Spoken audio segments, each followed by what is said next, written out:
Okay, good morning, everyone. Thanks for joining us on the second day of our wider local studies seminar. We had a great day yesterday, and it's great to see so many of you back for today. I'd like to begin by acknowledging the traditional owners of the land from which I'm joining this meeting today, which is the Turrbal and Yagara peoples, and pay my respect to their elders past and present.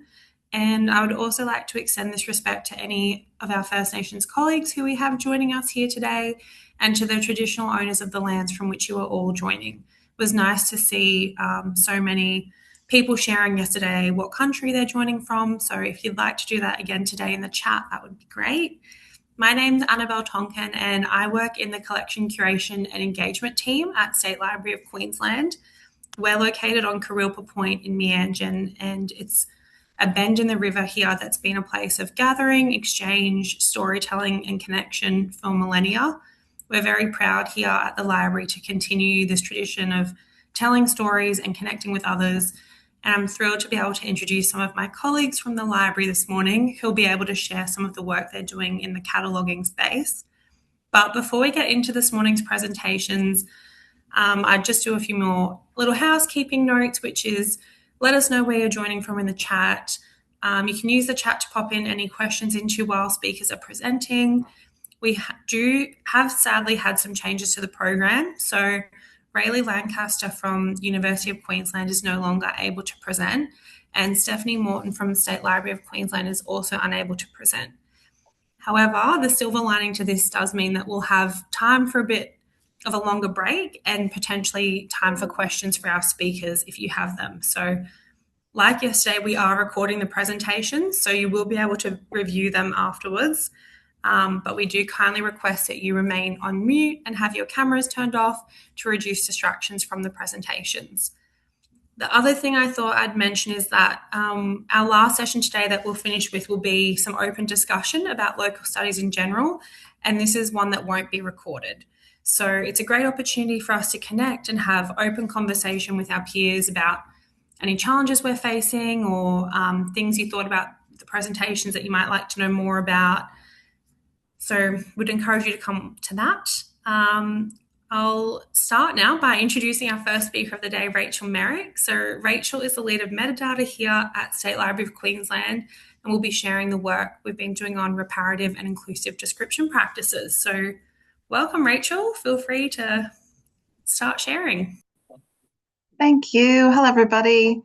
Like Annabelle said, I'm Rachel Merrick. I lead the metadata team here at State Library. And so we do description of published, archival, commissioned material, physical, digital, online, digitized, all of it. And yeah, I'm going to talk to you about what we're doing with reparative and inclusive description practices. So I will just share my screen and get started.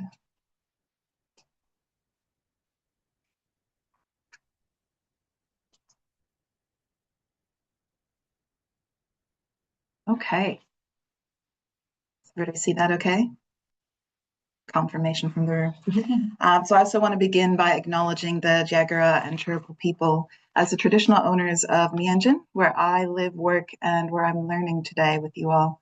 I pay my respects to their elders past and present, and I extend that respect to Aboriginal and Torres Strait Islander peoples who are joining us today. I grew up on the land of the Erie people of the Haudenosaunee culture in Ohio, and I extend respect to their peoples as well. So when talking about the reparative and inclusive description, I'm going to start at that sort of high level, what it is, then talk about the higher level principles that are guiding what we are doing at State Library, get into some more practical guidelines, published guidelines that you can follow, and then actual examples of how we're implementing those. So I wanted to start with this quote because I think it is really important when you're thinking about description of collections. The way that we describe collections is fundamental to how content can be discovered, accessed, used, and preserved now and into the future, or how it might not be if we're not doing those things appropriately. And our descriptions shouldn't cause harm to our users who are stumbling across things, but we need to maintain a balance with truth-telling of how language has been used and weaponized against people in the past. And I think often when people hear about reparative description, they're thinking about harmful terms and finding a term in a record that you could get fired for saying out loud at work. But it's not only about that. It includes identifying harmful language and metadata, but it's also combating archival erasure. And so I have an example here of station records. We have a heap of station records at State Library. And so it's not just about the words we're choosing in our description, but it's the perspective we take by what we're prioritizing and highlighting in that description. And I think if a lot of you are working with archival collections, you know that can be a lot more of a gray area and more subjective when you're choosing how to describe and how to do hierarchical description versus just a published record, which has its standard title and edition and publisher. And so these station records that we hold were traditionally written, collected, and archived through white men's eyes as financial records, documenting how they established farms, how they were seeking opportunities, and ledgers of their businesses. But they also hold another story. So within them, you can find records of disposition of the traditional owners of the lands, the destruction of native grassland, felling of ancient timbers, fencing off of their food and water supplies and places of cultural significance. And for the people who stayed, stories of becoming valued workers for station owners, but also adapting to slave-like relationships and sometimes enduring violence and punishment. And all of these are examples of digitized content from our archival collections here at State Library. And those archives are truth-telling documents as well, which we're custodians for, so we need to take that very seriously.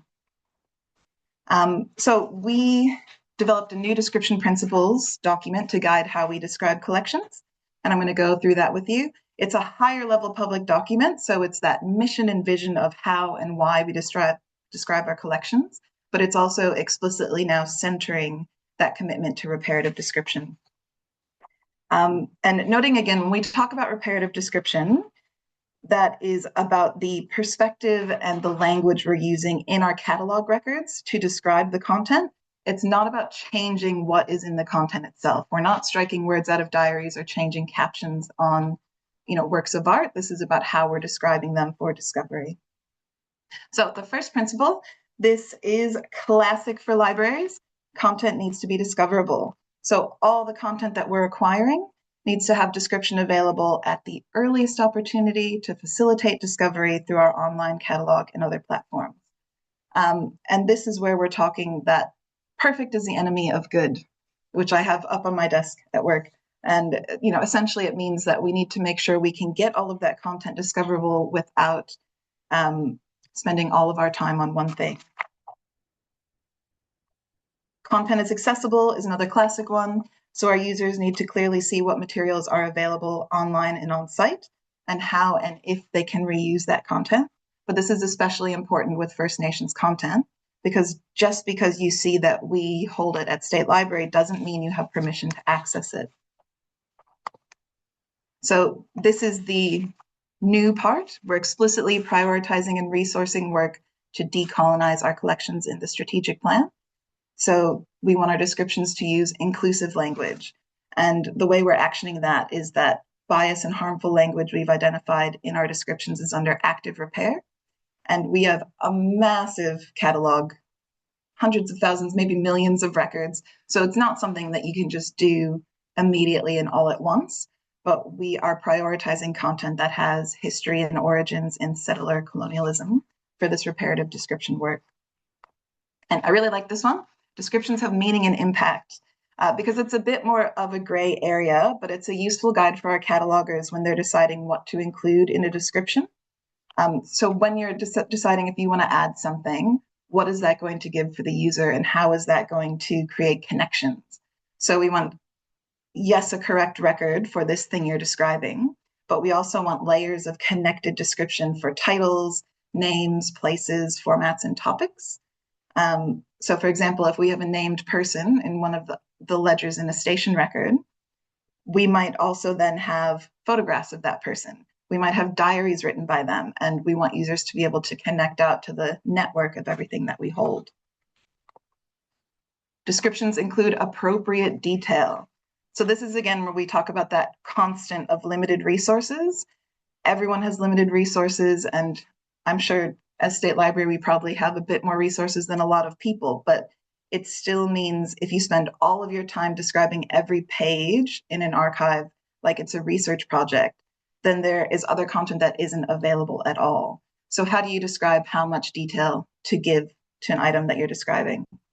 Cultural or historical significance, the uniqueness, value, or engagement potential of content guides us in how we describe the level of detail in our descriptions. And this final principle is my favorite one because it flips on the head that traditional idea that a library record is created perfectly once and we never touch it again, because that's really not true anymore. Its descriptions evolve over time because they aren't static.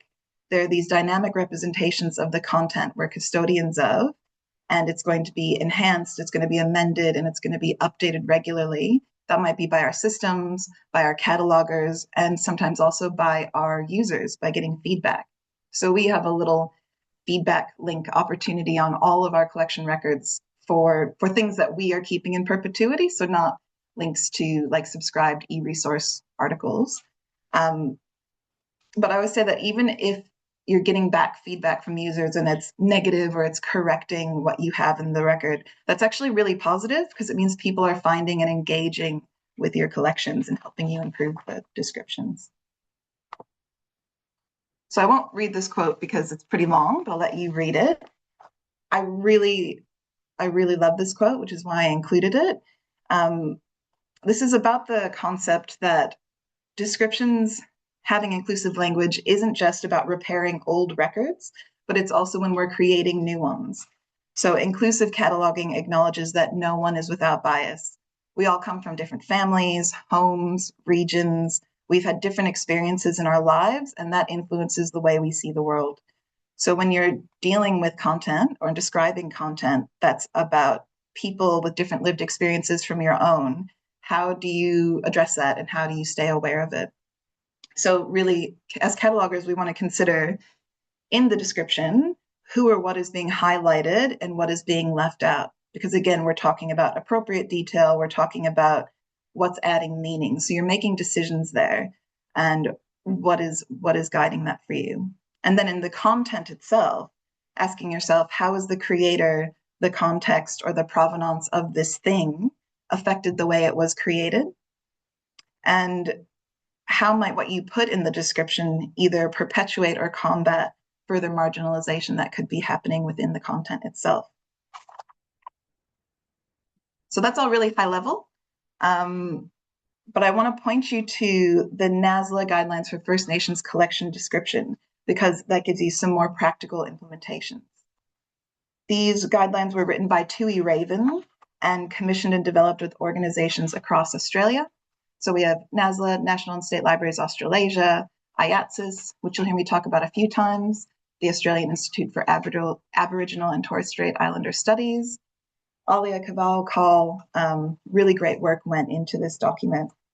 And they're a good starting point because they also include examples and case studies from libraries showing exactly what they've done to implement the guidelines. So I'll walk through them. There's only 4 guidelines. It's a really big document, so I've got a link at the bottom there. I encourage you to read it. It's really, really useful and pretty easy to read and structured well. So guideline 1 is, I think, classically what we think of with reparative description, using culturally appropriate language. So it talks about culturally inclusive language, derogatory terms, using sensitivity warnings to warn people about language, and self-determined use. So one really good example is that IATSIS removed the acronym ATSI, which stands for Aboriginal and Torres Strait Islander, from their catalog records, because that is governmental speak and it's not how communities refer to themselves. So they went through their records and pulled that out to use more appropriate language. And when we talk about derogatory terms, it covers that this isn't just about racial slurs, but it can also mean previously used terms. So we went through and did a big audit of our collection records and our finding aids and hierarchical guides. And we were surprised to see how many still said Native or Aborigine in the description. So again, we're not talking about changing the titles or changing things in content, but just in the way it was described. And self-determined use of language is a really great one for catalogers to remember because librarians love a controlled vocabulary, and we use them all the time. But self-determined use of language means if a person or a community is using a term to describe themselves, make sure that you're also including that and using it even just as a keyword so it can be searchable and discoverable within the record. So guideline 2 of the 4 guidelines is about Indigenous cultural and intellectual property. You might hear people call it ICIP or ICIP. And it's important to remember that ICIP is about cultural or community knowledge and cultural significance. It is not the same thing as copyright. Copyright is about something someone created and they can assign away their copyright and rights in that way. But when you're talking about community intellectual property, so someone might write a book that includes that community ICIP in the content, but that doesn't mean they own that ICIP and they can't just assign those rights away to someone else. So they cover ICIP in a bunch of different ways that we traditionally put it in catalogs. But some case studies flagged that in the Dewey Decimal Classification System, often First Nations history and religion was put under the folklore category. And obviously, they've gone through and audited it to change that classification to be something more appropriate. It also talks about descriptive notes, which can be really, really useful for our keyword searching, but also lets you highlight First Nation contributions to material, flagging where there is ICIP in the content, but then also where they have communities have contributed to your descriptions. So if a community member comes in and tells you more about a collection, you can actually add in who gave you that information and when. And access conditions, like I said before, are very important to include in our descriptions for First Nations content. If something's identified as culturally sensitive, if it's men's business or women's business, make sure that that's clearly visible in records and that you know how to action that in your collections. The third guideline is where it gets even more interesting, because now we're not just talking about describing the thing, but we're talking about its context. So what is its importance and its relevance in the larger framework, both when it was created and today. So about historical events that happened, its cultural influence, biographical information about the people who created it or who are in it, and reception and related resources. So a good example from National Library, in the guidelines, they had an archival collection on the 50th anniversary of the Aboriginal Tent Embassy, but in their description, they also include the history of the founding of the embassy, the group who established it, and the impact that it had. They're not just describing the contents that are in that specific 50th anniversary collection. And critical reception, I think, is where people get the most excited. It's a bit different from how we think about traditional cataloging. Essentially, it's saying, if you're describing a controversial work, you can quote the critique or analysis from experts or scholars in the field, because maybe the work is racist and it's okay to reference that it was received that way. So you're still quoting a scholarly source, but you are including in there, we understand what this is and we're giving some context to users around where it came from. And the last guideline is a bit of a shorter one, but it's a really interesting thing for libraries to think about. Discrete groupings. So essentially, how can we highlight and increase accessibility to First Nations materials? By curating them, it could be a separate physical area. It could be a specific organization system or a First Nations knowledge system. So instead of relying on something like the Dewey Decimal Classification System, is there a completely different way we could be organizing that material? Or creating digitally curated access in an archive as a central point for communities to access digital cultural material. Okay, so that was guidelines again. What are we actually doing at State Library? And it's important before I go through this to note that this is never about, NASLA telling you how you should do things or State Library telling you how to do it. It should be about creating your own local implementation based on, the principles, based on the guidelines that you're following. And make sure you consult with your community about what they actually need and want, because that's going to be different for everyone.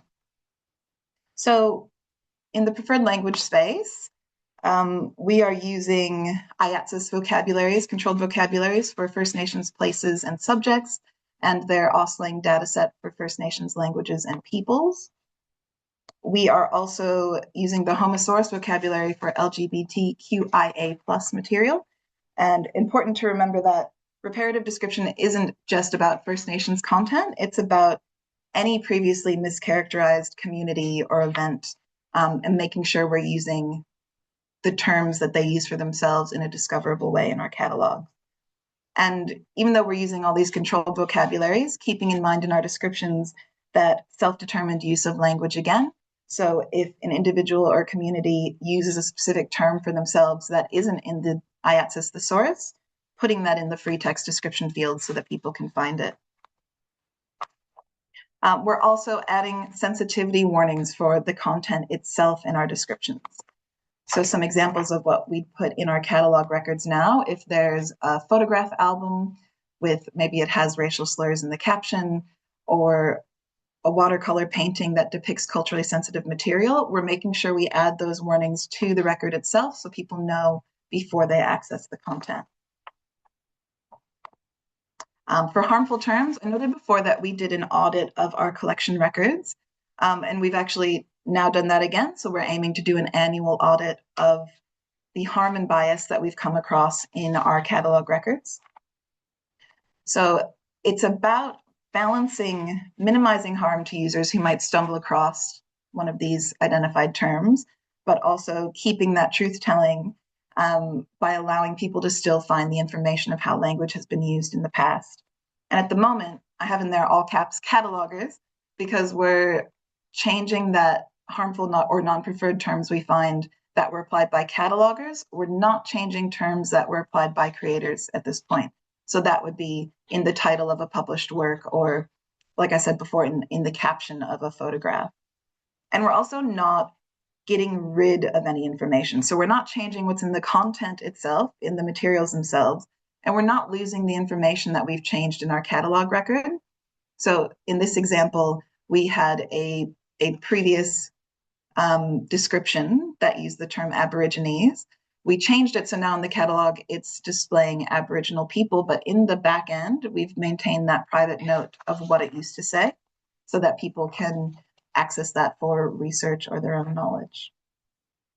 And we are looking at next steps of how we might be able to mediate harmful terms in our records that were applied by creators, because again, we don't want to take that out, but a way that we could warn a user through some sort of pop-up or through linking to another screen if they choose to access the identified language as opposed to being surprised by it. So watch this space. And we're doing a lot with applying that additional information around ISIP and around sort of the context of material. So we're now acknowledging where we know there's ICIP in material with this standard statement, and that's going on material culture, cultural dance, and oral histories with First Nations elders where they're in collections. And that is a standard statement for sort of discovery and faceting, but then we're also putting in detailed notes that are specific to that collection. So the most accurate and specific information we have about the First Nations persons, communities, land, or history related to that material. And again, that just helps with discovery so people know what's in our collections. And adding context, that bigger context, we do a bit of research if something is significant or quite sensitive. So here is an example. We're going to do a before and after. And remembering that our goal at State Library is those previously neglected or mischaracterized people, events, and experiences are highlighted and are discoverable using their own terms. So if you look at this, that's not really happening. We're the custodians of content, and if it isn't clearly described or discoverable, the communities will never know what we hold, and then they can't engage with it. So this example was a brief record from before we applied the new principles. It has a non-preferred word in the title and minimal access points or keywords for discovery. And in defense of this record, we had, I think, thousands and thousands of physical photographs that people could go through in our reading room, but they were not on the catalog at all. So thinking of that perfect is the enemy of good, there was a project many years ago to take all of those and put them on the catalog with these brief records. So there was a starting point for people to find them and know that we had them. But this was flagged for reparative description under our new principles. And now the record looks like this. So we have preferred language from the IATSIS vocabularies for people and places. We also added context on the communities and land related to the material. And we've actually had people use our materials as native title in their native title cases as proof their ancestors were on the land. So this is really important work that people are engaging with and using. We're also adding details of the people that are depicted when it's identified.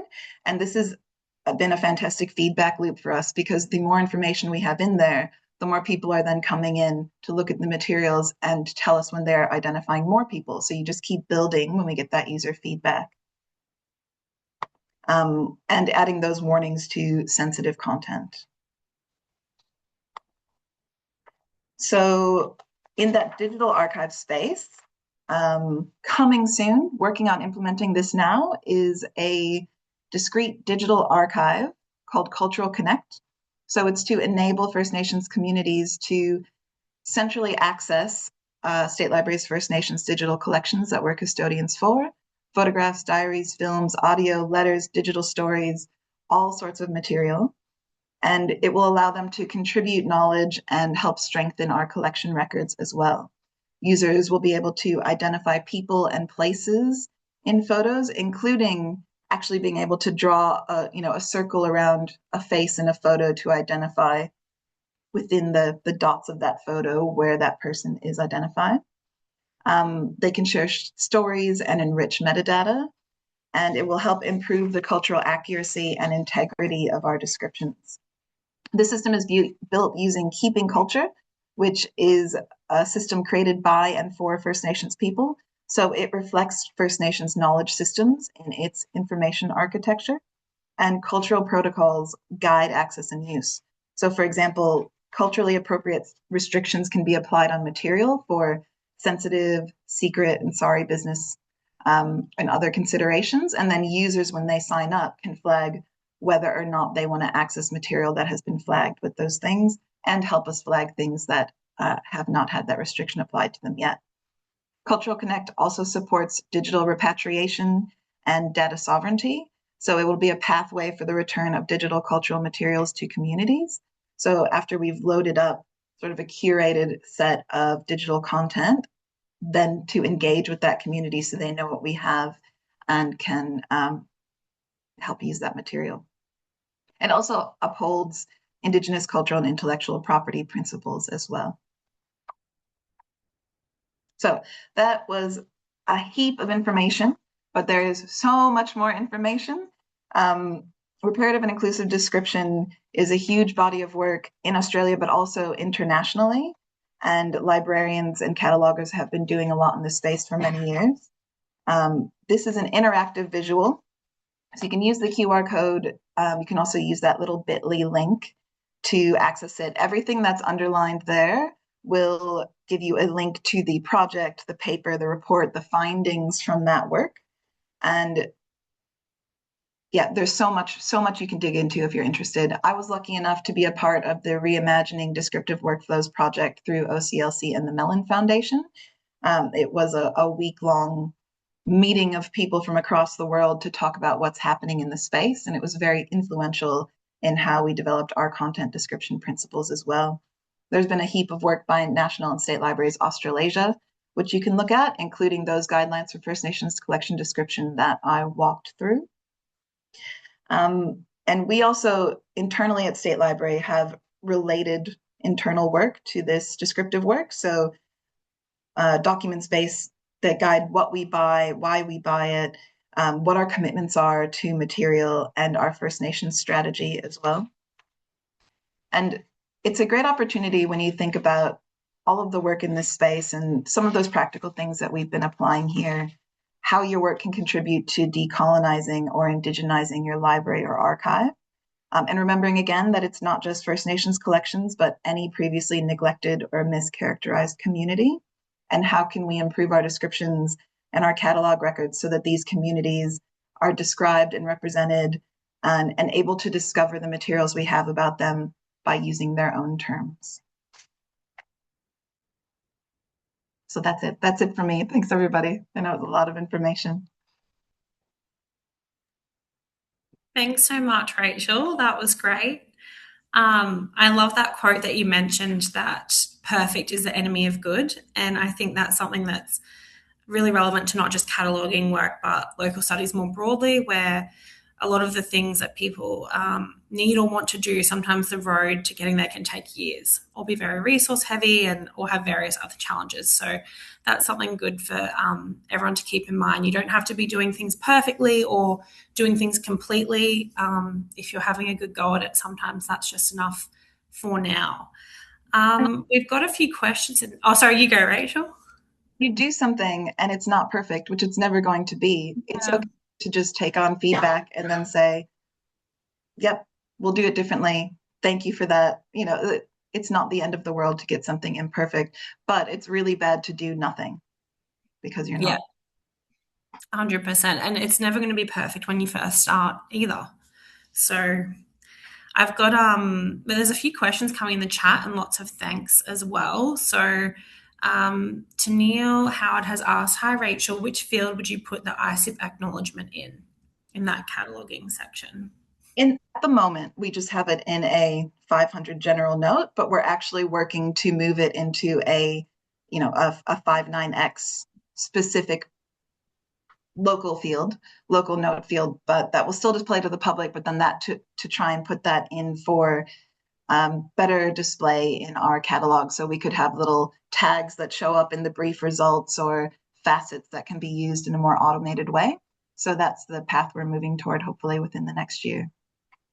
That sounds good. We've also had another question about how do catalogers create private messages created in the bibliographic records?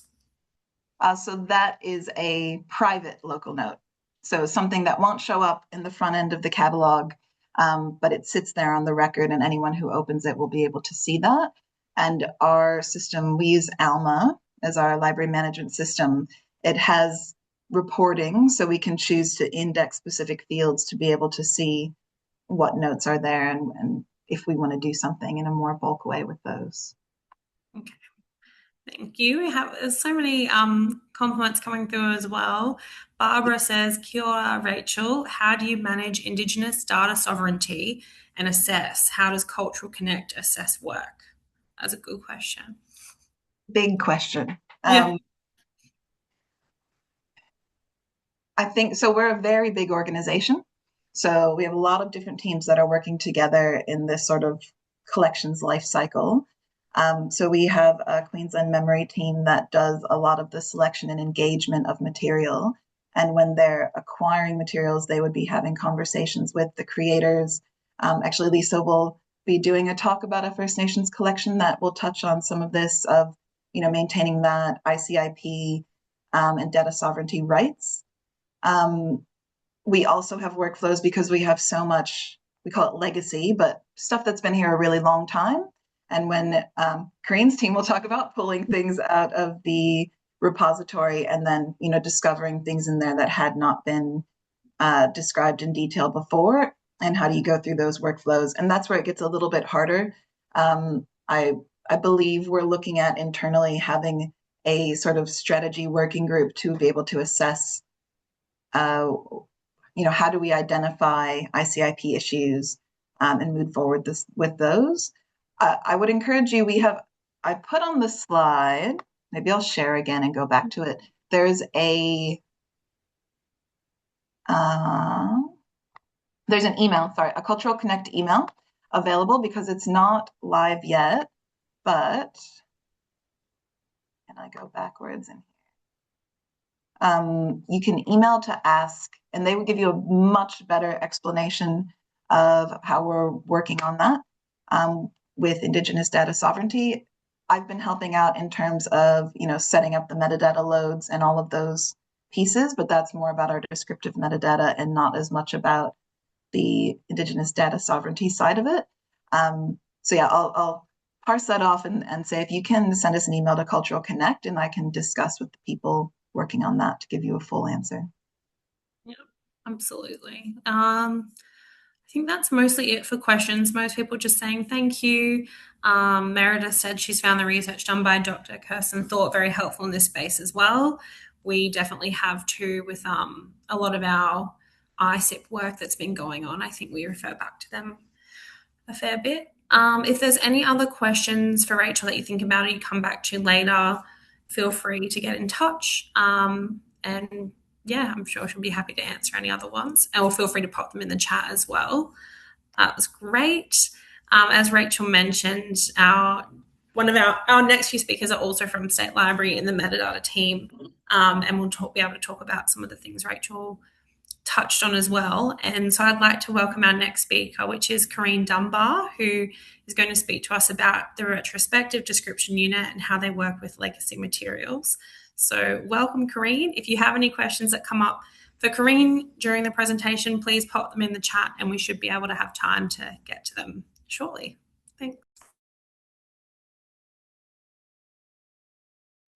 Hi, thanks, Annabelle. And good morning, everybody. I'd just like to begin also by acknowledging the Turrbal and Yagara people as the traditional custodians of the land on where we in the room are today. And I pay my respects to their elders, past, present, and emerging, and extend that respect to any Aboriginal and Torres Strait Islander people who are joining us today. Okay, share my screen.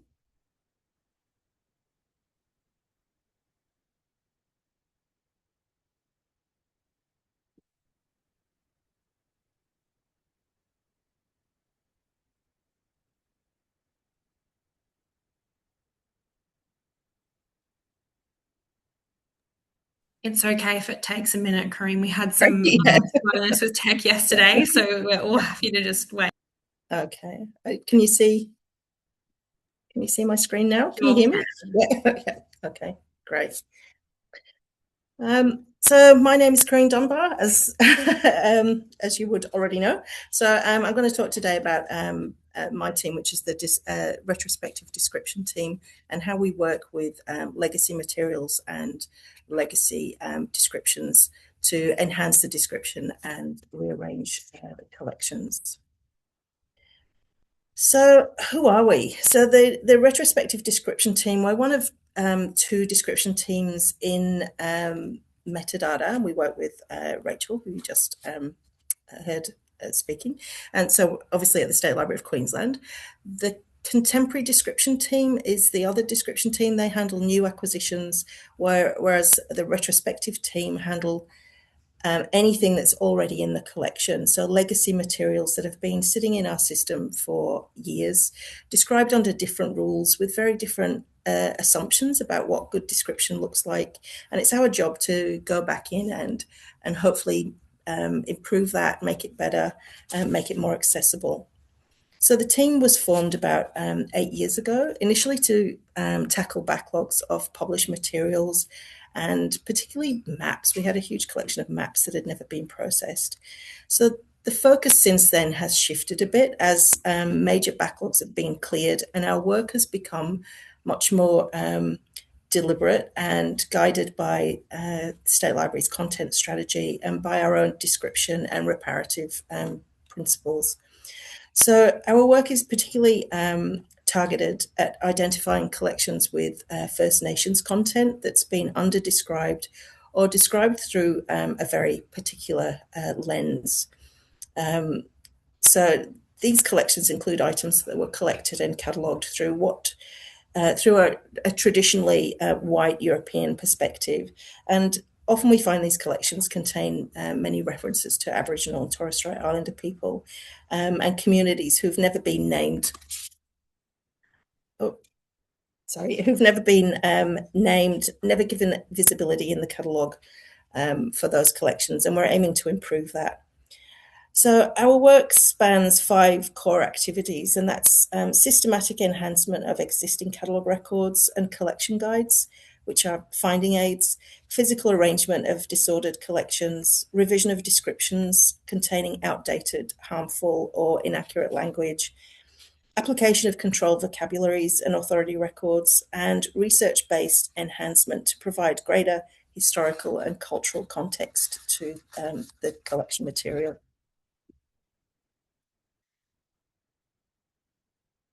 So the problem with legacy description is it's not just outdated, it can actively get in the way. A collection with minimal description, no subject headings, no biographical context, no indication of what is really in the collection, it means that that collection is invisible to researchers. And even if they find it, they might not be able to tell which box they want to request or whether a box is worth ordering out at all.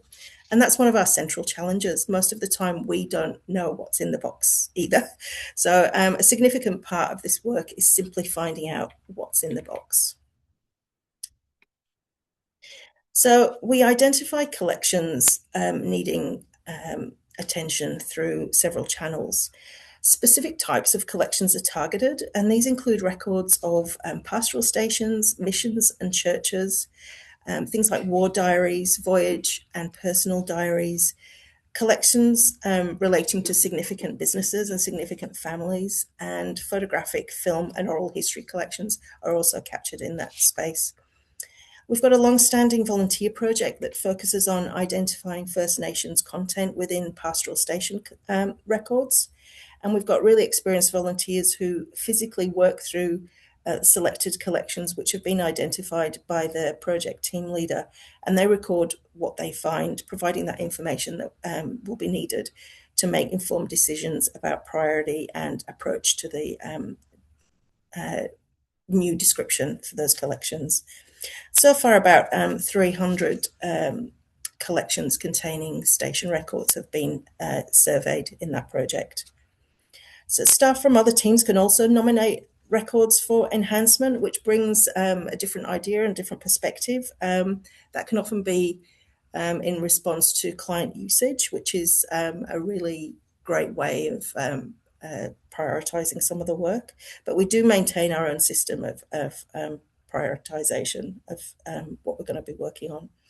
When a collection is flagged by us or by other staff, we add a tag in the catalogue record with a staff note describing what's required, whether it's adding biographical context, updating copyright, a full finding aid that might have to be created.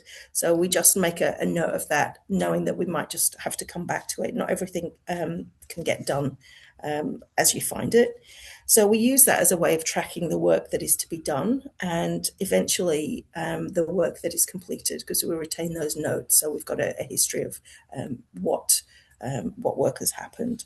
So far this year, there's been about, I think it's about 250 collections tagged so far, with about 120 having been upgraded. And the scope of those collections varies widely, the size of them.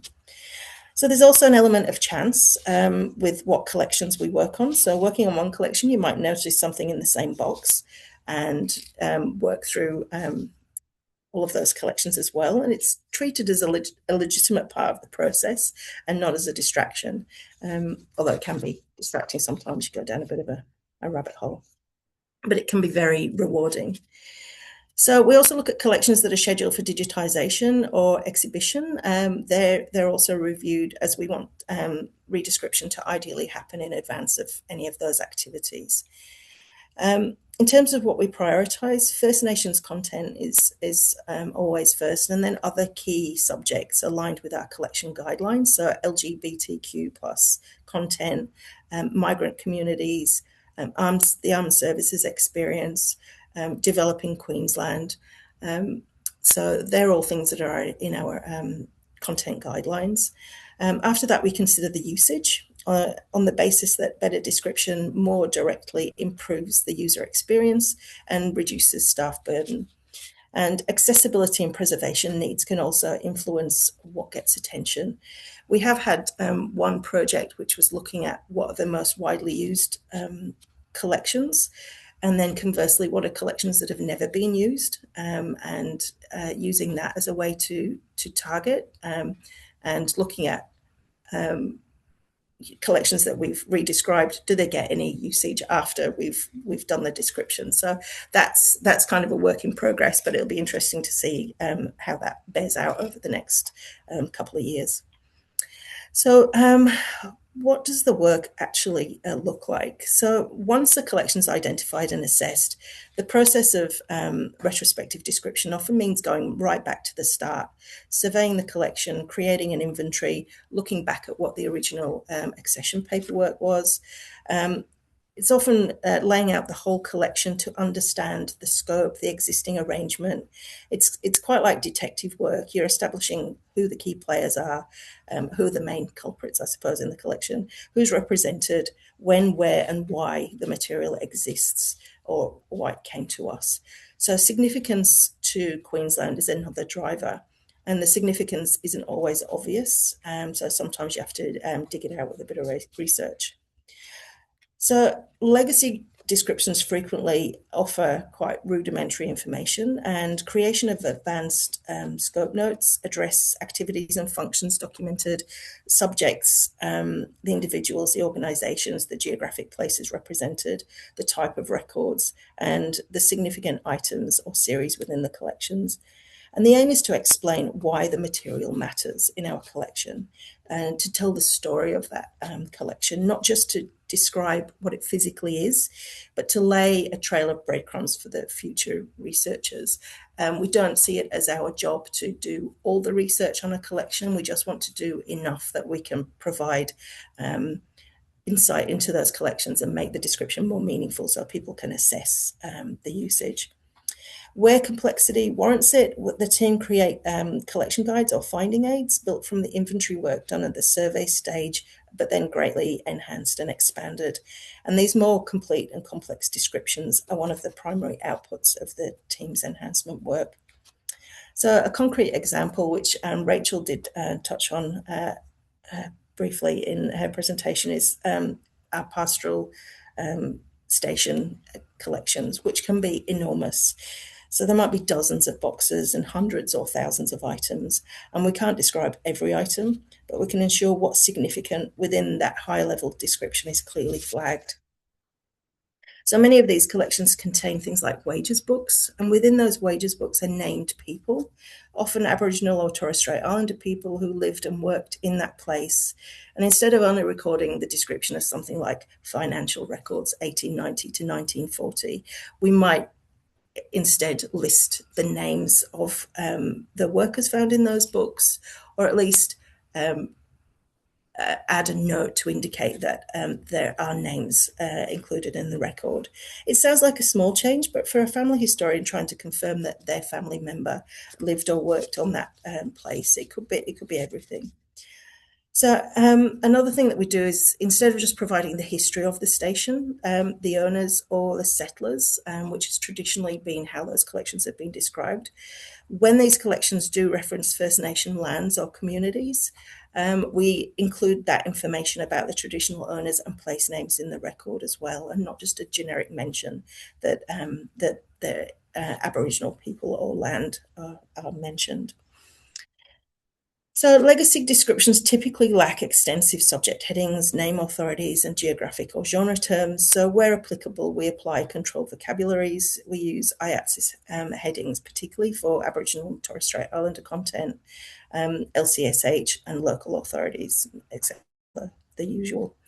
For some legacy holdings, copyright status might never have been accurately assessed or recorded, and we assess that copyright status as part of the enhancement work. And we might need to refer that back to our Queensland Memory team who'll do any copyright searching that needs to be done. So we want to ensure that records accurately reflect the status of the material and any access restrictions that are appropriately noted and managed. We also include an ISIP reference where appropriate. So, for example, we had a collection a little while ago of film that was taken at Mornington Island, and it was assessed by the elders there, and it contains examples of traditional dance, and so we have acknowledged that in the record because it's an example of where it contains traditional knowledge or culture. So sometimes the work extends beyond the catalogue record. Description isn't always just a cataloguing problem. Collections can be physically disordered over time, and when that happens, rearrangement and often rehousing are part of the work too. One collection that's been recently rearranged and described is all the records that we have for the ALP Queensland branch, which are quite significant in size and significance. But after rehousing and reorganising the whole collection to make them more discoverable, it freed up more than 35 Type 1 archive boxes just because of the way the collection had been rearranged, which meant that we gained back over 6 metres of shelving in the repository, which is quite significant because space is always an issue. Okay. So catalogue records aren't neutral. They reflect the assumptions and values of whoever created them. Some of the records produced in the past use language that's harmful, contain racist terminology or colonial framing. And the question is not whether to change it, the question is how. But as Rachel discussed, some of those things that we're doing. We don't want to act as gatekeepers. We don't want to decide what people are allowed to know about the past. So our approach is repair it, but make the repair visible, add corrected or contextualized language, and acknowledge the original where it matters. Document the change, warn users who may encounter, and minimize harm by applying cultural safety messages. I'd just like to talk about one of our team members as an example. She's one that she best exemplifies the vision of the team, and the whole approach is really dedicated to finding the unique stories in the collection that have never been told before, because the collections themselves have never been adequately described. And through all that work is an effort to really raise the profile and make connections between people and place, and between collections held in this library and in other institutions. So collections are surveyed and assessed, extensive research is done, new descriptions are created and new connections are made. And after the description, there's often curated sets created featuring hero collections. And here's some examples on the screen of what that looks like. So we've got some photographs, and they're brought together by those shared headings. So that's where it's really important that we have that consistent language through the records. There's extensive engagement with our Queensland Memory team to raise the profile of these collections, and with the wider community through creation of blog stories which bring together records and themes within the State Library's collections and offer further exploration on other platforms. So just to close, I'd just like to say description is never finished. The decisions made in the past about how to describe something or whether to describe it at all have consequences right now. And they have consequences for who can find it, who feels welcomed by it, and whose stories it tells. So retrospective description at its best is not just a data correction of the catalogue, it's an active recognition of the people and stories that have been overlooked, obscured or silenced, and an invitation for people to engage with the stories and collections that are being uncovered. It's also a living practice. Our principles don't change, but the application of these principles has to keep pace with what communities expect and what society understands. And the language today might need revisiting in future years. And that's not a failure of what we're doing now. It's just the reality of this kind of work. So that's me. Sorry, I think I've probably gone way long. That's okay, because we have a little bit of a buffer anyway. So thank you so much, Corinne. That was great. And yeah, I like that concept. Description is never finished. I mean, it's very surreal sometimes. I think about the fact that we're working with these collections that will well outlive us, and the way people use them will be completely different in 100 years' time. Absolutely, yeah. We can't anticipate what people are going to do with those collections, but I mean, we like to imagine, but at least lay a good groundwork. So, you know, however people do use them or discover them, hopefully Hopefully they will discover them. Yeah, well, you're doing the work to make sure that they will. So that's a good thing for us. I think in the interest of keeping to time, if you have any questions for Corrine, can you please pop them in the chat, and Corrine will be able to answer them in the chat, or feel free to reach out as well, just because I think if we get on with our next speaker, then we should be breaking just in time to keep up with the original schedule. So thank you, Corrine. Our last speaker for the session this morning is Lisa Jackson, who is also a coordinator in our metadata team, but working in contemporary description. So Lisa will speak on the work of arranging and describing a new First Nations portraiture collection that we have. And yeah, I'll leave it to you, Lisa. Welcome. Thanks, Annabelle.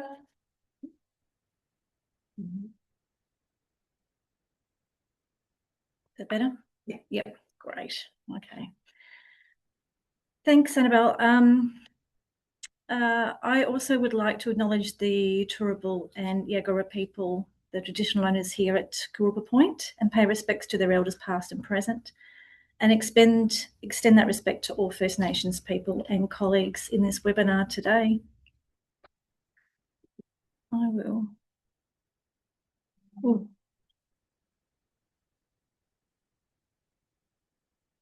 I should have practiced this sharing the screen business.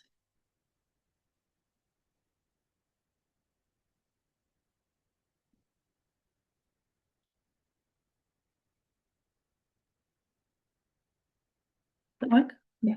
Great. Okay, so I'm here to share some experiences of arranging and describing a significant collection of contemporary First Nations photography here at State Library. The collection is called the All Shades First Nations Portraiture Collection. It went live in the library catalogue mid last year.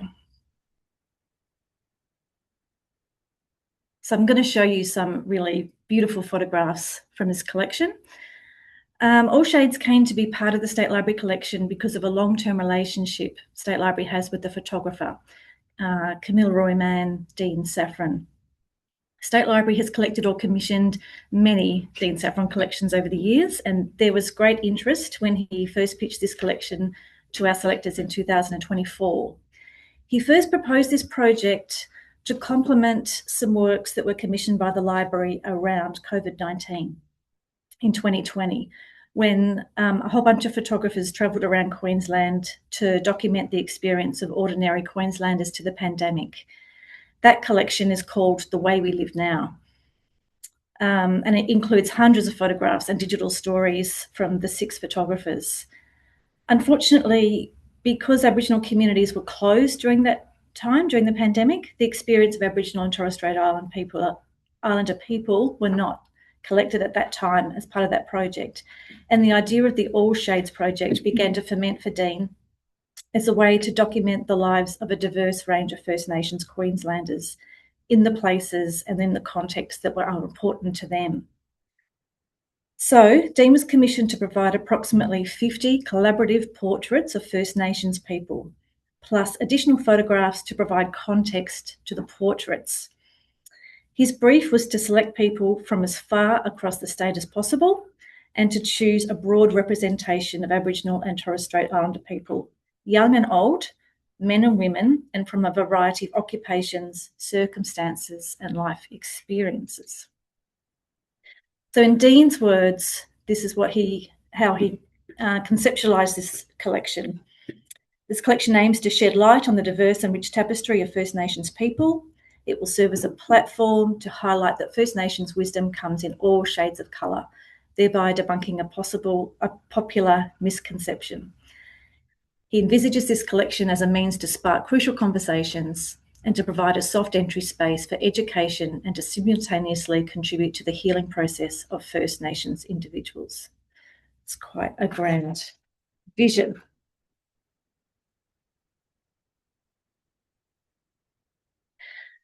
So the photographer, Dean Safran, was committed to portraying individuals as they define themselves. The project participants chose their own scenes, their own backgrounds and props, and they could also choose to be photographed within their local communities or in another place significant to them. He worked with each subject to determine how they wanted to be photographed, where the images would be taken, what life experience or personality trait they wanted highlighted, whether they'd been photographed alone or with somebody else, what they would wear and what they would be doing. The resulting images explore and reflect the diversity of expression of First Nations identity. So arranging this collection into archival series was relatively straightforward. Because Dean had been commissioned to capture the 50 photographic portraits, he was asked to choose the images that he considered to be the portraits, like the hero images of the collection. He ended up choosing 75 portrait images, and these became Series 1 in our arrangement. The remaining photographs, there's about another 350, were broken into a further 51 series. So those series are broadly organised around the people featured in the photographs, which add context and help to explain how the portraits were created. Inevitably, there's some overlap, so some people do end up appearing in more than one series, but sometimes that's just how these things go. Some of the series tell a chronological story. So this series here of Auntie Adeline Lawrence.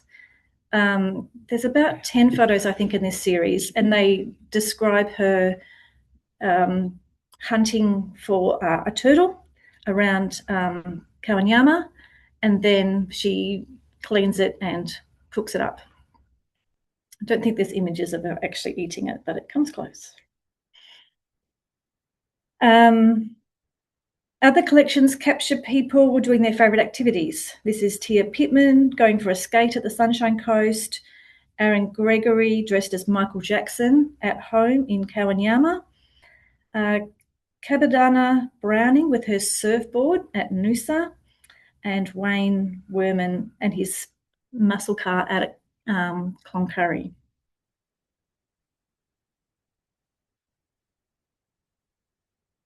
Some of the images capture people at work. So here we are with the Kawanyama Roadworks Gang, the UA Land and Sea Rangers, the Bond family at Cherbourg and Woorabinda. They're a intergenerational family of horse breeders and stockmen. And also this wonderful photo of Raphael Lanson and Maxwell Luke, who are workers at the Kawanyama Airport.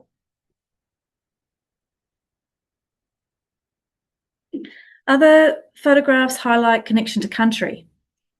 So there's Mick Didsman at Cedar Creek Falls, Stacey standing in Burnt Bush at Cherbourg, and father and son Ian and Serene Appo at Murdering Point near Innisfail. So as you can see, although the arrangement was relatively straightforward because each of these photographs is taken from a different series, some aspects of describing the individual photographs was a little more challenging. One of the major challenges was actually identifying and naming all of the photos, all the people in the photographs. There are a lot of people in this collection. Some have been chosen to only be referred to by a first name or a nickname, or perhaps they wanted to remain anonymous and have no name at all. So this choice was respected and honoured as part of Dean's co-curation process.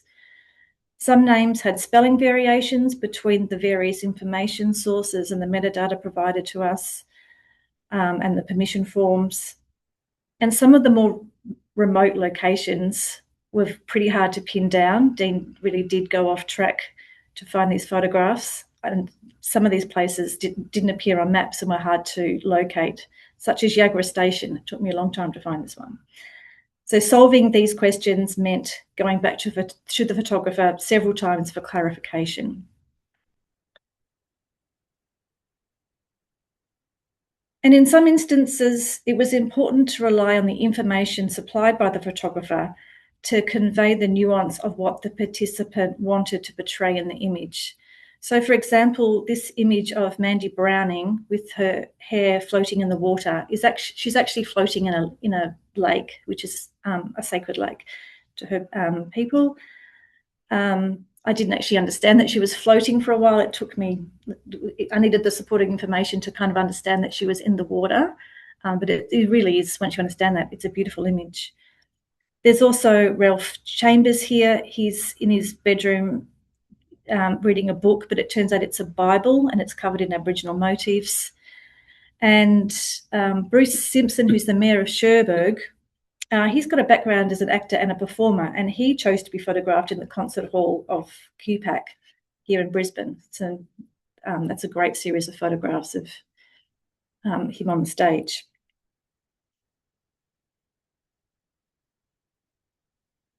So some of the images that had meanings that were not quite as obvious to unpack. So, for example, I described this image with the information that I had available to me as Gerald and Napoleon boating near Hammond Island. But Dean Saffron actually came to State Library and gave a presentation to an all-staff briefing. And he spoke about how he had approached this work and about the collection. And he told some great background stories about the images. And he showed this photograph, and he related that these two young men wanted to be captured by him, posing as Captain Cook, discovering their Torres Strait Island home.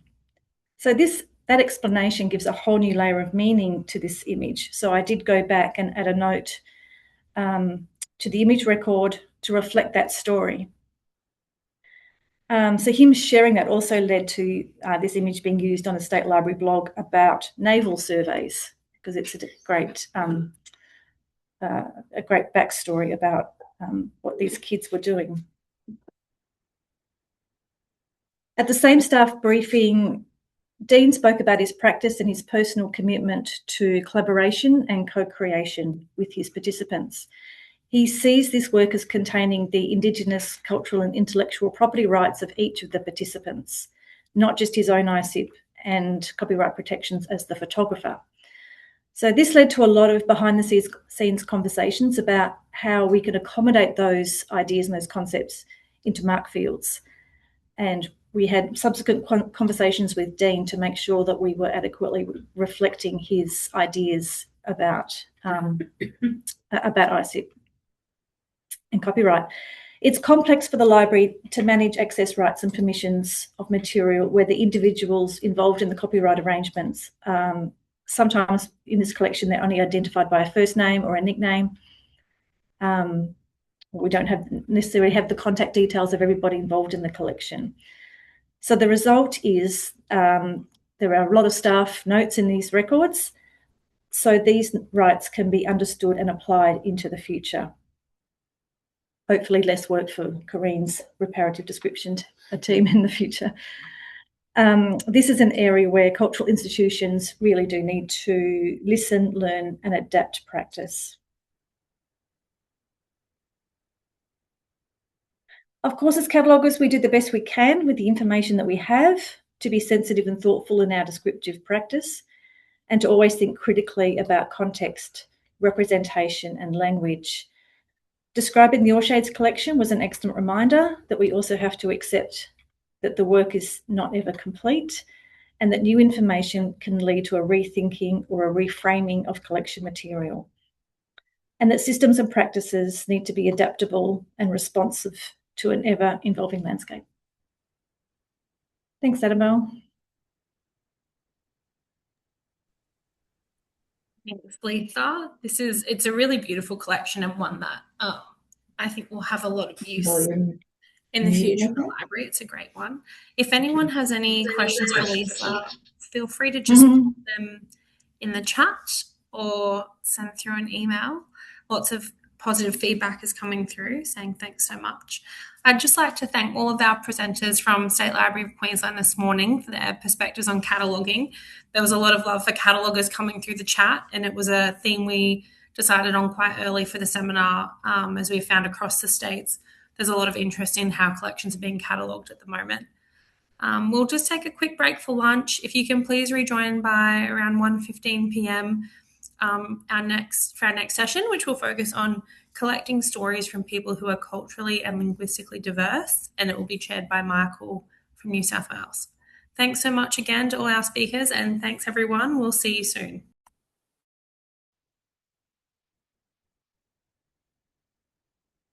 Okay, good afternoon, everyone. Welcome back. Welcome to this afternoon's session of the Wider Local Studies Seminar.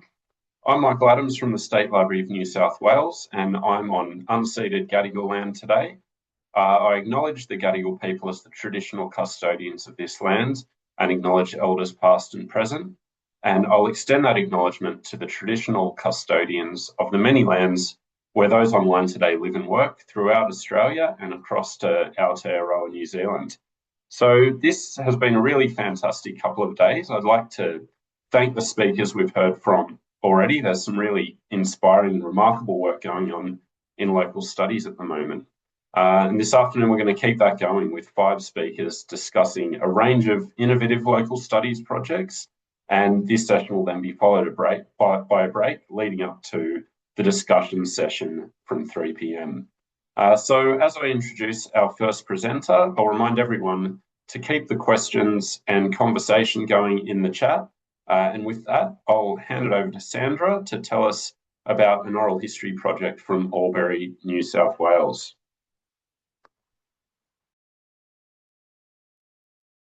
Hello. Hi, can everyone see me? Yeah, we can see and hear you, Sandra. Okay. So I'll just start by sharing my presentation. Oops.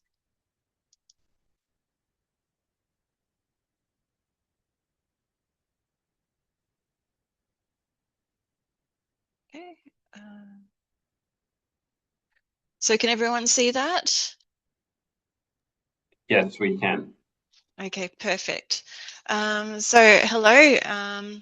Thank you for having me. My name is Sandra and I work at Albury Library Museum as a museum collections officer. And I'm going to talk about our project, which was an oral history project, which also became an exhibition. It was called Our Stories, and it was about capturing the lived experiences, remarkable journeys, culture and achievements of Nepali-speaking Bhutanese refugees who have made Albury their home.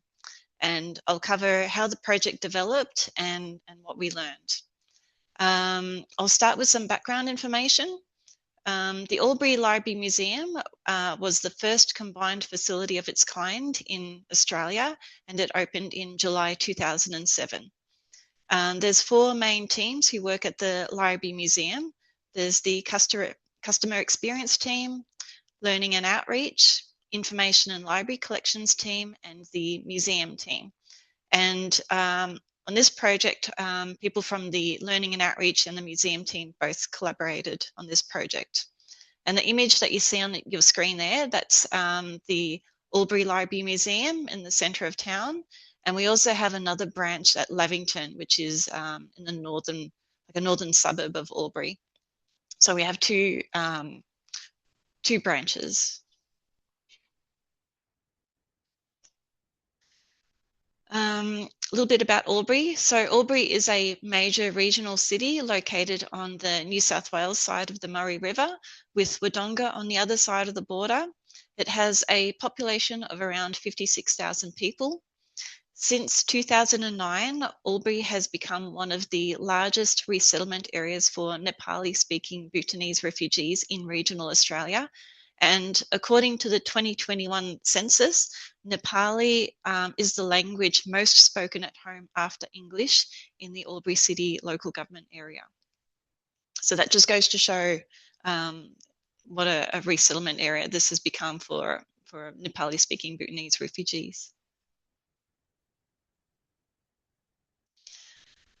Our stories focused on 2 families across 3 generations. They were the Ramal family and the Sapkota family.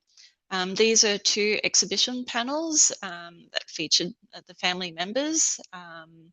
So the Ramal family were Lucky and Ganga Ram Ramal, who were the elder members of the family, the grandparents, and they were interviewed in Nepali.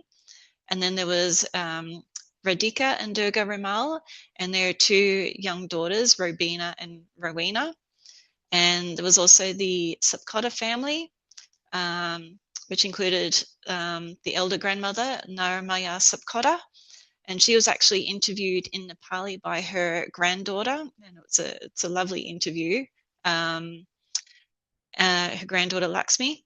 And then we have the parents, Krishna and Hari Prasad Sapkota, and their children, Lakshmi, Uttam, and Govinda.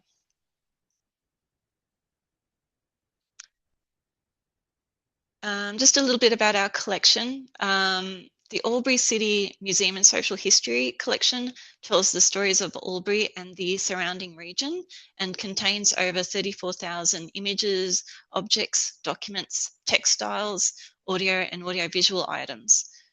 There are currently 550 of those objects on display in our collection galleries exhibition called Bangambrawatha Stories of Albury.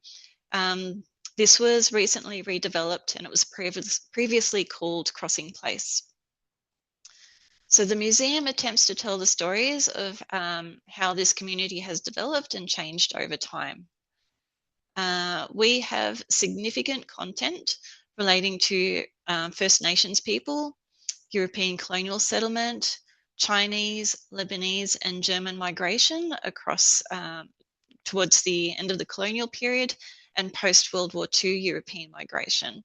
A large collection related to post-World War II European migration is related to the Bonegilla migrant camp, which is situated in Wodonga. So that was one of the largest migration training camps in Australia at the time. It's being referred to as the Ellis Island of Australia. So the site, there is still a portion of that site still exists in Wodonga for visitors and tourists. But in Albury, at our Albury Library Museum, we contain the Bonegilla collection, and that's made up of objects related to people who stayed at the migrant camp. But the fifth point on this slide was designated as an area needing significant development. More recently, Albury has become a regional settlement hub for families from the Democratic Republic of the Congo, Nepal, Bhutan, and Sudan. And during the Our Stories project, the museum was undergoing a redevelopment, and which was since been relaunched in July last year. So this was an opportune moment to explicitly develop this side of the collection, and potentially also include that in the new redeveloped exhibition, as well as its own standalone exhibition. So a little bit of background. Bhutan and Nepal are landlocked countries situated in the Himalayas. They both have Tibet Autonomous Region of China on their northern borders, and in India in the south. They're separated by the Indian state of Sikkim. So it's not known exactly when Nepalese people began to settle in Bhutan, but they think it was probably centuries ago. But in 1989, the King of Bhutan proclaimed a policy of one nation, one people, which placed cultural and linguistic restrictions on Nepali-speaking Bhutanese. These restrictions included banning traditional Nepali clothing and enforcing the traditional dress of the ruling Grupka ethnic group.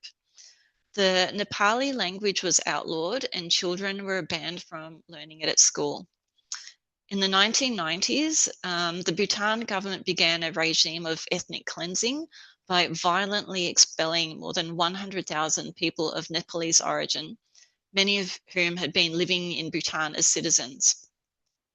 So even people who had citizenship were expelled. The Nepali-speaking Bhutanese who were forced to leave trekked on foot to the Indian border, from where they made their way across Sikkim and into Nepal. However, the Nepal government did not consider them to be Nepali citizens, which left them stateless. The refugees languished in the camps for years, sometimes for decades, before being resettled around the world.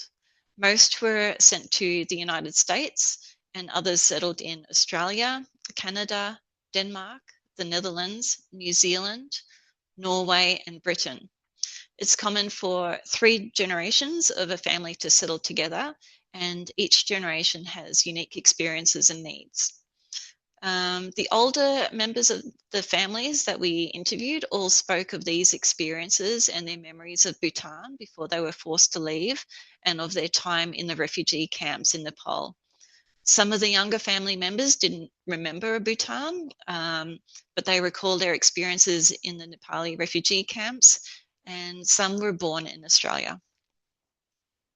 And you can also tell from the images in these slides the pride that they take in wearing their traditional clothing, and that's something that they often spoke about in their oral history interviews, and ensuring that they pass on their culture and language to the younger generation. Various outreach programs had developed a strong connection between the Library Museum and the Nepali-speaking Bhutanese community. Albury Library Museum, in conjunction with Albury Wodonga Volunteer Resource Bureau Migration Settlement Arm, had been running a program since 2015 where Bhutanese seniors are transported by bus and undertake a variety of activities in the library. Developing content related to this community group was identified as a priority development area for the museum. And additionally, conserving the stories of the elder generation is becoming increasingly urgent. So we were fortunate in being able to interview 3 generations of each family, with each generation sharing their unique migration experiences and hopes for the future. The 2023 New South Wales Heritage Grant provided essential funds to deliver the initiative, and the outcomes included 8 oral histories, 3 films, an exhibition, and new collection material for the museum.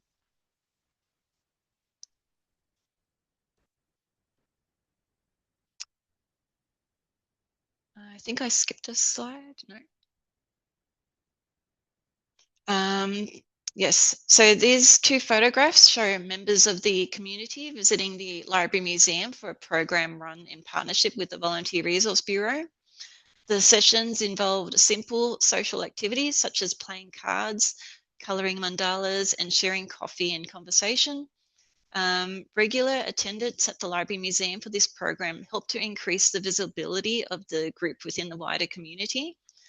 Unfortunately, the program concluded about 1.5 years ago after funding cuts made it no longer possible to hire the bus that transported participants to the venue.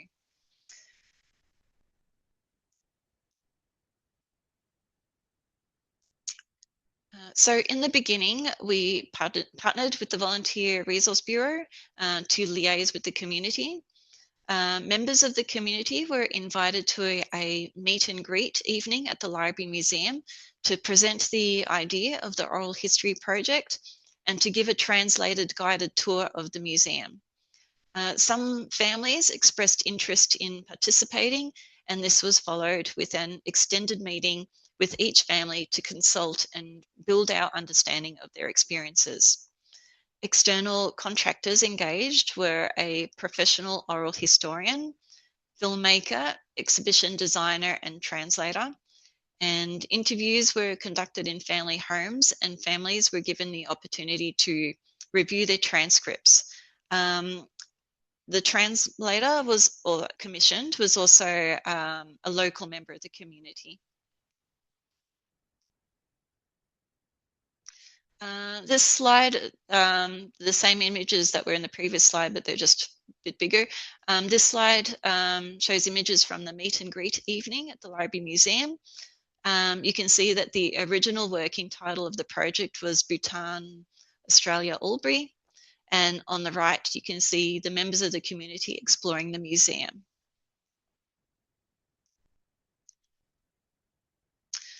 So early wins included working with an established partner, the Volunteer Resource Bureau.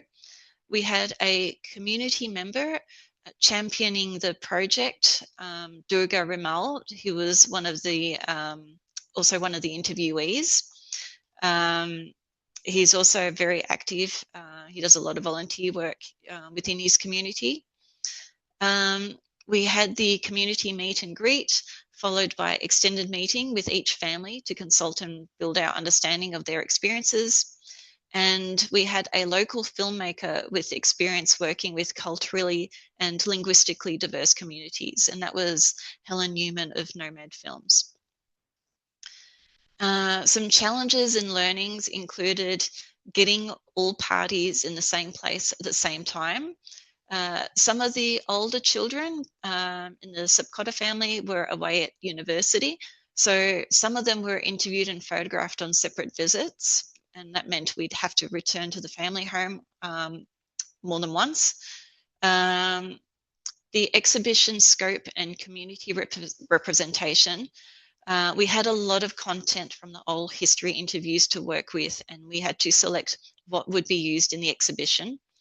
And as for community representation, there was a third family who had expressed interest in participating, but were not able to continue because of other commitments.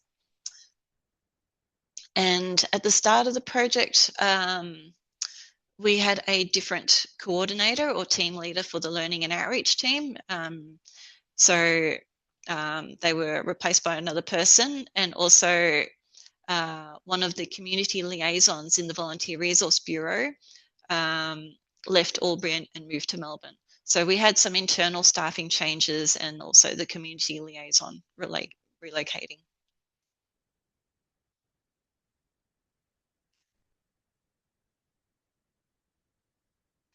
Okay, so the people involved within the Albury Library Museum were Sarah Corman. She was the person who replaced the earlier coordinator for the learning and outreach team. She visited the interviewees' homes with the oral historian and the filmmaker. And there was Narelle Drew, who is a learning and outreach officer. She had established strong links with the Nepali-speaking Bhutanese community through the multicultural programs run at the Library Museum. And then there was myself, Sandra, the Museum Collections Officer. I provided curatorial support for the exhibition and managed incoming loans and donations of objects for display.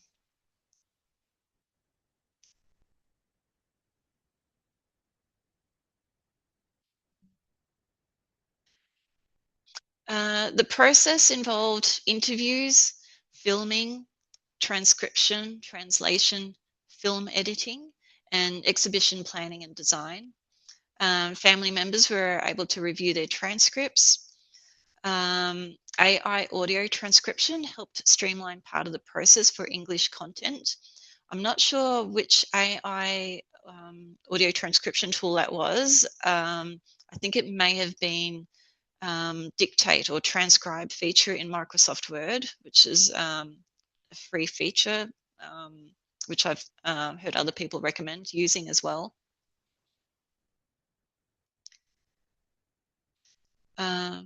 And of course, the AI transcriber is not perfect. There were many words that were transcribed incorrectly. The name Albury, for example, was often transcribed as Albury, spelt with a W.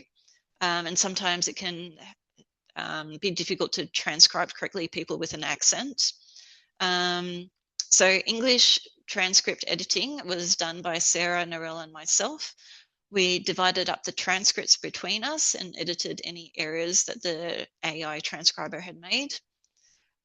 Themes chosen for the exhibition panels were beginnings, life in Bhutan, displacement, leaving Bhutan, an uncertain future, Nepali refugee camps, a new home, arrival and establishment in Australia, looking forward, plans for the future. So after editing the transcripts, we selected excerpts that would fit under the themes above, and then we sent these to the exhibition designer for her to include in the design of the exhibition panels.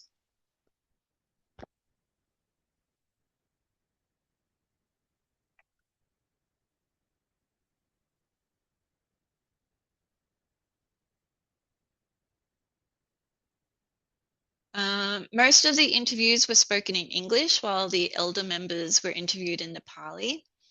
When our stories exhibition was on display at Albury Library Museum, we provided access to the oral history interviews through an iPad listening station. For accessibility and to encourage a sense of belonging, Nepali text was used in the exhibition title and theme panels for names and object label headings. Films are subtitled in both English and Nepali, and a PenFriend audio tool allowed visitors to hear content in Nepali. So this made the exhibition more inclusive, especially for older members of the community who are illiterate or who have struggled to learn English.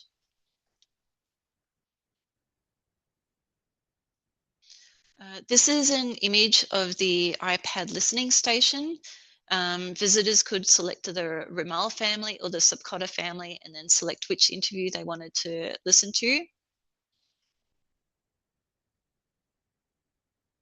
And this is the corner of the exhibition where the listening station was located. And you can see the introduction panel and the exhibition title on the wall.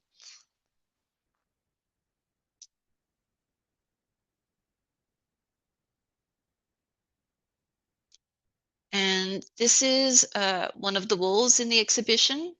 We had 2 television screens for the films, and it might be a bit hard for you to see in this image, but on the right side of each exhibition panel, there are small orange and yellow square stickers.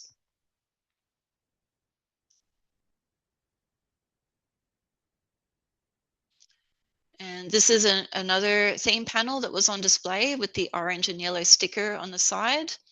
The image on the right shows the tactile talking stickers, which work with the PenFriend. A PenFriend audio label is a device like a wand that allows you to record audio labels. And when you place it on the label, which is one of the stickers, it will play back your recording that's stored on the device. And it can be used for vision impaired people, or in our case, we used it to record and play translations of selected text in Nepali.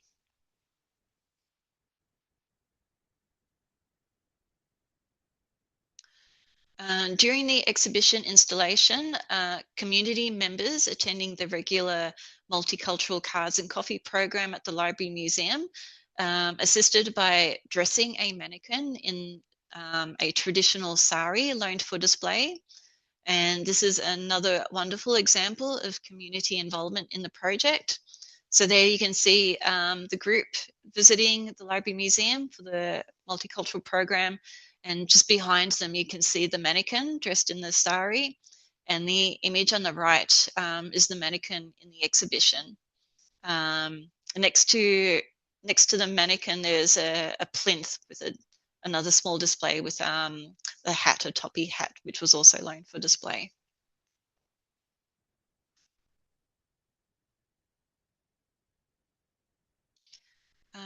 This image shows 2 examples of the theme panels from the exhibition. Might be hard to see, might be a bit small, but they consist of excerpts or quotes from the oral history interviews with the name of the person that's quoted under each quote.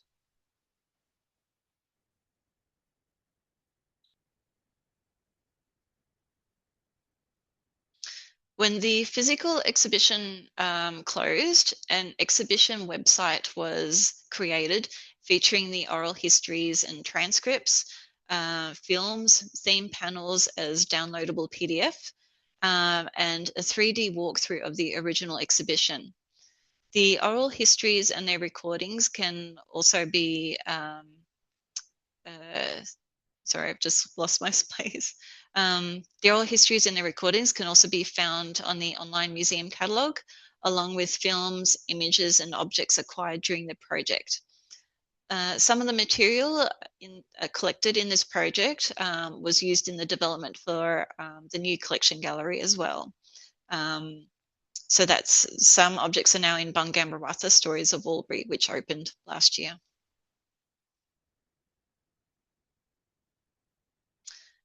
This is another image of the exhibition when it was on display. And at the end, we included a theme panel, Learn Nepali, to again encourage people in the wider community to learn a few words in Nepali. And these were some of the objects loaned for display. All object labels had English and Nepali text. And one of those necklaces on display are also now part of the museum collection, as well as the grass mat. Just want to read some acknowledgements. This project was made possible through the generosity of the Ramal and Sapkota families who have shared their experiences, homes, objects and images as part of this project. The project was proudly supported by New South Wales State Government. Additional funding and in-kind support were provided by Albury City. The exhibition was developed and project managed by Albury Library Museum with generous support from the Albury Wodonga Volunteer Resource Bureau. The films featured in the exhibition were created by Helen Newman of Nomad Films. The oral histories and photographs were captured by Featherweight Projects. Graphic design services were provided by Julia Finn of Finn Design, and translation services were provided by Kedar Sapkota.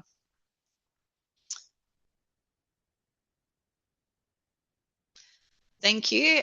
This is a link to the website, which I'm happy to share. Actually, and if we do have time, I might see if I can quickly share my screen for the website. So I'll just stop sharing the screen. And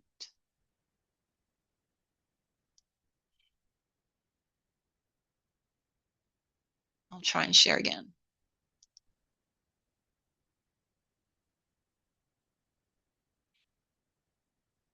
Okay, can everyone see that website? Yep.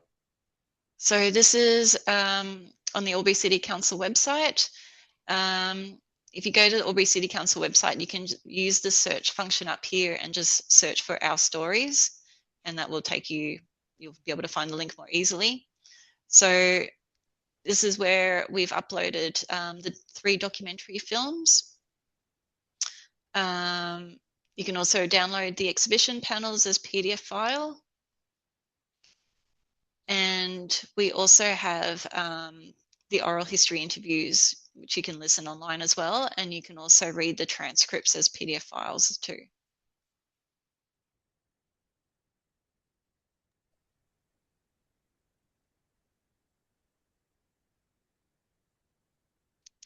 Okay, so I'll stop sharing. Okay, thank you, everyone. Thanks so much, Sandra. We do have a question in chat from Huang, who asks what the AI audio transcriber you used and what you used to transcribe the Nepalese interviews. Yeah, I don't know what we used to transcribe the Nepalese interviews. The Sarah Corman, who is the coordinator of the learning and outreach team, has moved to another job in Canberra. So I wasn't involved in that part of the project. So I'm not sure if there was a transcription tool used for the Nepali interviews.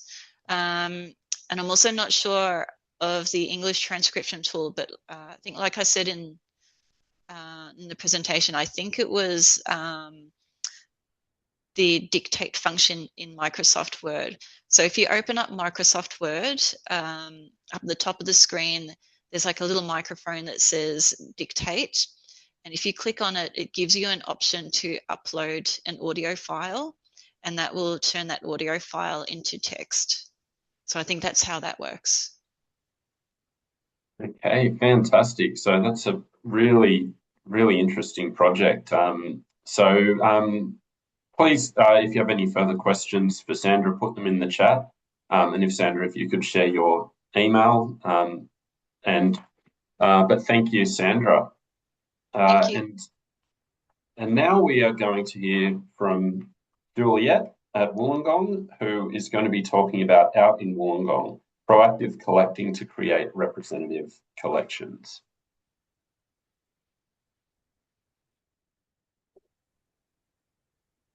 Hi everyone, I'm just going to share my PowerPoint.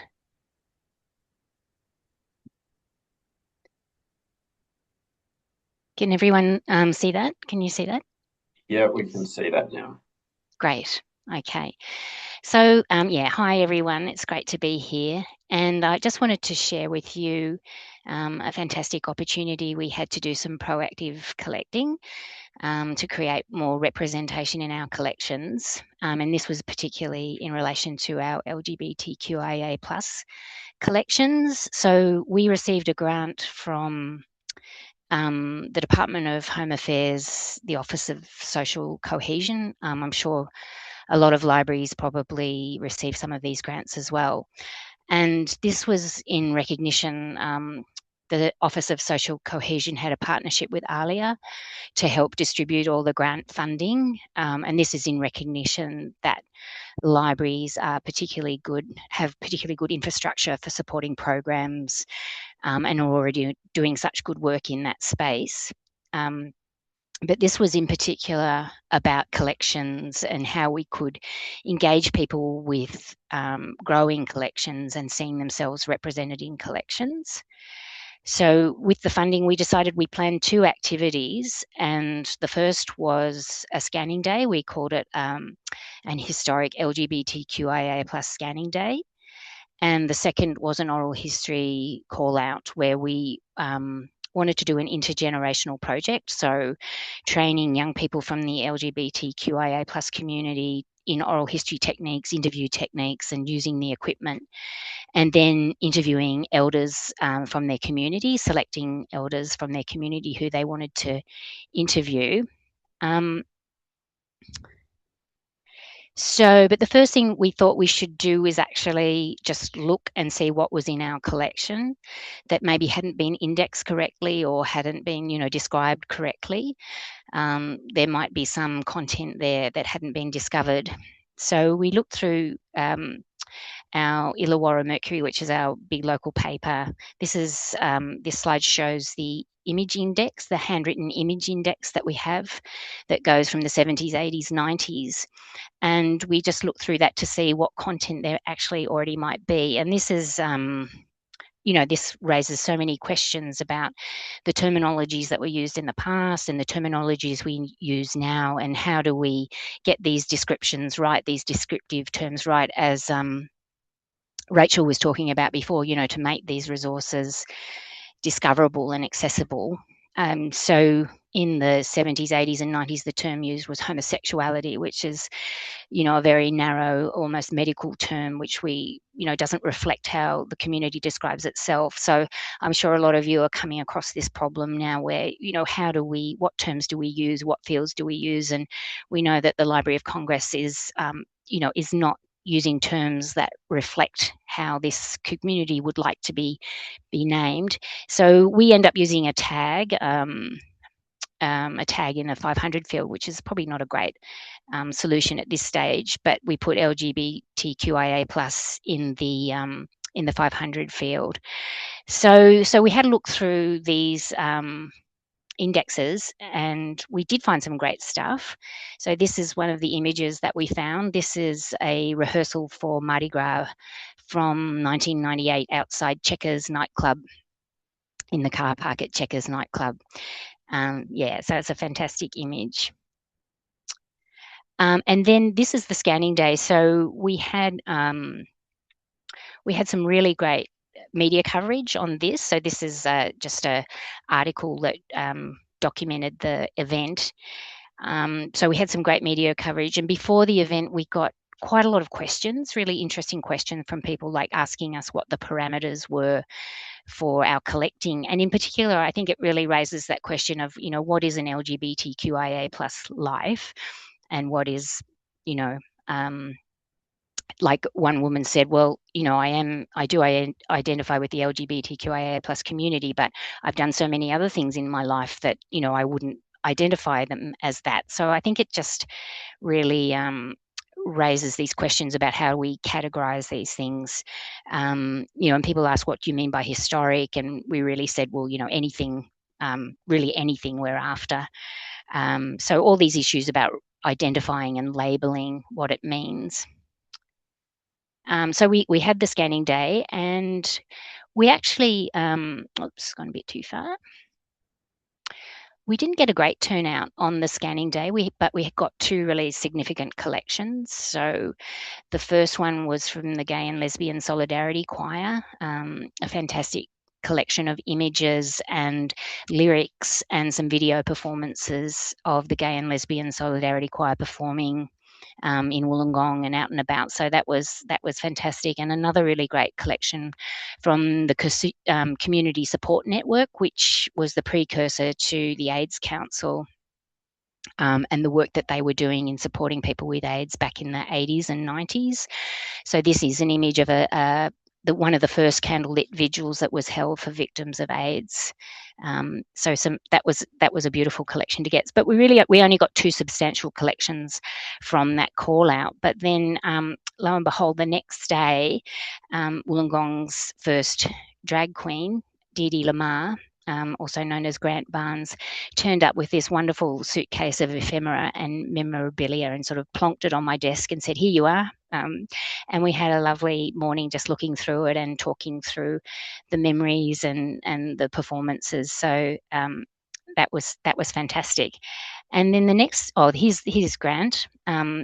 So his Grant as he is today, and that's him performing there as Dee Dee Lamar back in the 90s as well. And we will do an oral history with Grant. But the next day, excuse me, another person turned up who had been a designer and artist, and they had a whole collection of this type of ephemera that they had designed and used. So this really added to our ephemera collection. And then the next day after that, a member from the queer community turned up who was also one of Wollongong's first drag kings, and they had all this ephemera and videos as well of they run a safe space for the queer community and have all these different events. So we received all this ephemera. So amazing images, and such sort of quite different, like really diverse, reflecting the diversity of the community as well.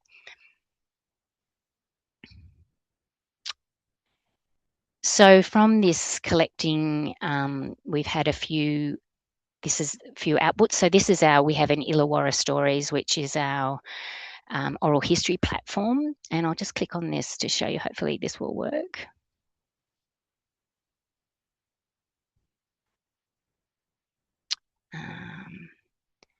So it's just turned up in another screen.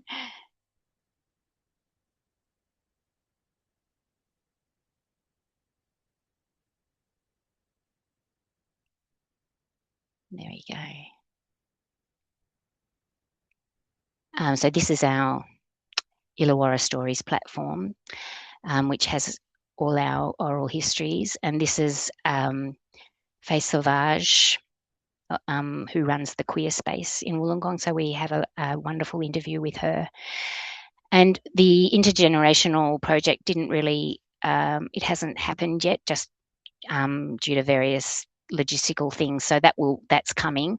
But in the meantime, the people who we've actually connected with the donations, we will do oral histories with them. And this is our Illawarra Images collection, where we store all our images. And this is just a sample of the types of things that we've collected. This is this beautiful collection here of art events that came from Faye Sauvage, and you can see various other things here. And I'm just clicking on this. Hopefully it will open in this screen.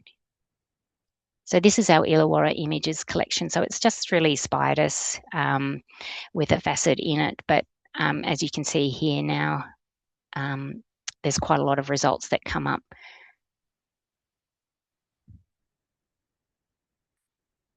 So I think for us, the project there's so many great things to learn from this. And one of them is that it's so easy just to keep doing the normal things that you do, and just to sort of stop what you're doing and devote time to a project is really great. But if you get the grant funding to help you with, resourcing a scanning day event or resourcing the cataloguing that's got to happen afterwards, then that's really useful. That's really helpful. But I think for me, the lesson was that you can do these short-term projects that, don't take too much resourcing, and really, steer the ship to the way that you want to be representing communities. So this is just to summarise how successful this project was. So before, if we did a search on LGBTQIA+ in our local studies collections, there would be 0 results. But now we have the LGBTQIA+ Wollongong collection, which is a way we've used just to pull it all together in Spiders. But we have over 150 photos now, with more to come.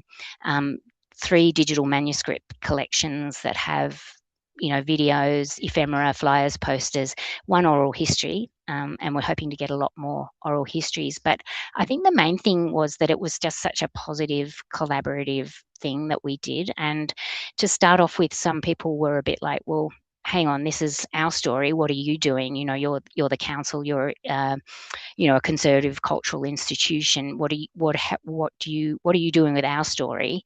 And I think that the way that we spoke about the importance of, representing community and wanting our collections to be representative and showing the community stories, that it was all about representing the community and showing the community as it was. I think that it really built trust, and I think we've got some really good connections with the community now that we can continue on building and really develop these collections.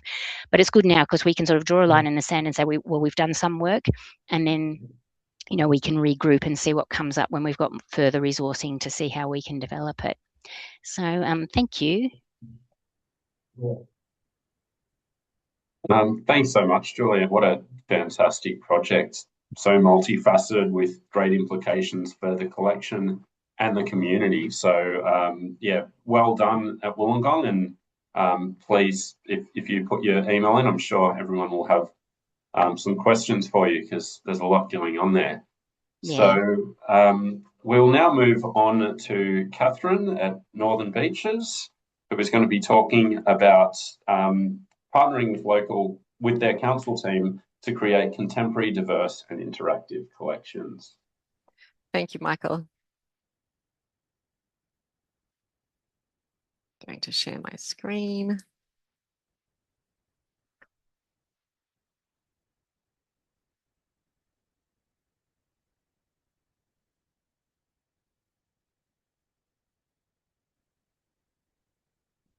Hopefully that's showing okay. Yep, all good. Excellent, thank you. Okay, to begin, I wish to acknowledge the traditional custodians of the lands on which we gather today and show my respect to elders past and present and other Aboriginal people here today. I'm Catherine Day. I'm the Lead Digital Asset Officer for Local Studies Northern Beaches. Thank you for giving us the opportunity to present at the wider Local Studies Conference today. We Belong Trail Tales began as a collaboration between 2 council business units, Local History and Community Engagement. Trail Tales was a community-led storytelling project showcasing people of diverse cultural backgrounds discussing their personal connections to specific areas of the Northern Beaches. To begin, I'd like to share a little about Northern Beaches Local Studies. The team is part of the Northern Beaches Library Service, with 6 staff, equally as ready to go as in this image from our collection. The team is dedicated to provide the community with access to our extensive collections in branch and online. Offices and collections are at Manly, DY and Mona Vale Libraries. So where it all began, from the Northern Beaches Library Strategic Plan, our goals were to document, preserve, share, showcase and celebrate Northern Beaches' unique local history, living cultures and First Nations heritage, whilst celebrating pride in place and encouraging collaboration with council teams. Our current collections were lacking in diversity, which provided an opportunity for the team to actively collect contemporary stories representative of our local community. And through discussions with the community engagement team, it became clear we had common goals and complementary skills. Some milestones along the way, there were many. One of the first, community engagement, had applied and successfully received a New South Wales government grant for community-led storytelling, which with the goal for community members to identify, record and tell their stories, with council helping to showcase them to the community.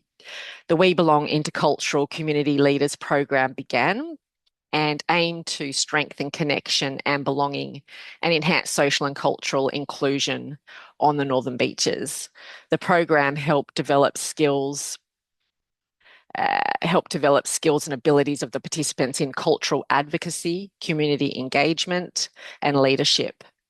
Local Kind Northern Beaches is a local community-based organisation supporting vulnerable and disadvantaged people, and was selected as one of the leaders with their deep ties to the local community. Our involvement was facilitating the recording of participant stories and then showcasing them to the community. Once the details of the collaboration were complete, the fun began with testing, training. We used our technical expertise to practically train members of the community engagement teams on how to set up and operate the local studies oral history equipment to capture the stories in high quality archival formats. We created user-friendly manuals to facilitate the process off-site as well. The fun continued further. Audio equipment was loaned to participants, with most recordings completed in the Manly Library at Manly Soundproof Pods, and these are two of our wonderful community members all set to go. And these are some more community members that recorded their stories in and around their place of belonging. Here we see Storytelling Pod 1 at Manly Library. All of the recordings, once they were done at different locations or within this pod, were downloaded and edited by local studies staff, and a specific We Belong Trail Tales collection was created on our public-facing local history website, History Hub, which was and still is live, which is incredible. Adobe Audition software was used for all sound editing, ensuring all recordings flowed seamlessly, with acknowledgement of country added to each. The project launched as part of Harmony Week 2025, launching Sunday, 16th of March at the Tram Shed in Narrabeen, and with a smoking ceremony and cultural performances. The local history team used innovative tools within History Hub to create audio files with profile pictures that showcased a picture of each person's special place of belonging, and when clicking play, along with transcripts and oral history items to showcase the collection. It's a wonderful way to sort of connect the two, the story, the person and the place, and the connection. Out and about, the QR codes were designed to promote diverse stories relating to connection to place on the Northern Beaches. The community and engagement team had QR code markers installed at iconic locations across the Northern Beaches, with the landscape linked to specific audio recordings on History Hub, sharing glimpses into locals' experiences, histories, and cultural perspectives. When the QR code was scanned, the audio format appeared at the top of the item, also creating accessibility and interactivity for the user. An image of the person's special place with a play button in the center was displayed.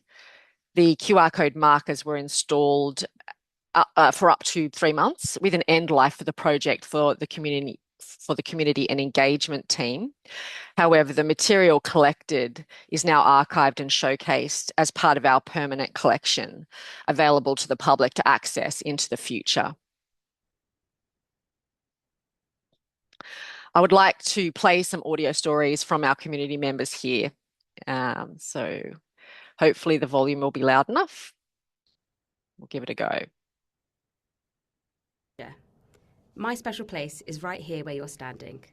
This spot between Manly and Shelley Beach is my absolute favourite place in the world. Standing here, I often catch myself thinking, this is paradise. It's been 6 years since I moved to Manly, and I still haven't shaken that feeling. My camera roll is essentially a shrine to this spot. I've got hundreds of nearly identical photos, but I can't stop myself. I grew up in the UK where the extent of my swimming was a paddling pool, and my Bengali parents didn't really swim either. So learning to swim here, in the ocean, has been equal parts terrifying and equal parts transformative. It's taught me patience, perseverance, and the importance of not accidentally inhaling seawater. Yeah. My special place is right here. He's always been wearing socks. He's been to the pool, like, we've been to the other beaches, always been wearing socks. He's been to the pool, like, we've... Yeah. My special place. Sorry for that. He's always been wearing socks. He's been to the pool, like, we've been to the other beaches, but we've always carried him.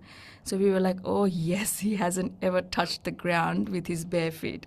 So what we did was like, okay, gotta be this place, and it was a perfect memory. So he touched the ground of that Clearville beach with his bare feet, touched the sand and the water. And yeah, that sort of stuck to me every time I go there. I still remember that. A bit about myself. Came to Australia in 2008 for the first time from Japan. Living in other country was a list of things what I wanted to do. My favorite location is Manly Wharf because everything started from there for me. And back to my story, I met future husband in Manly and had a wedding at the church there. Then we got precious 2 daughters here as well. That is my memorable Manly story. Came to Australia. We never looked back. People told me I would get homesick, but it's been more than 13 years and I have not been homesick. How could I be homesick if I was finally home? We feel extremely lucky and grateful that things worked out for us the way they did.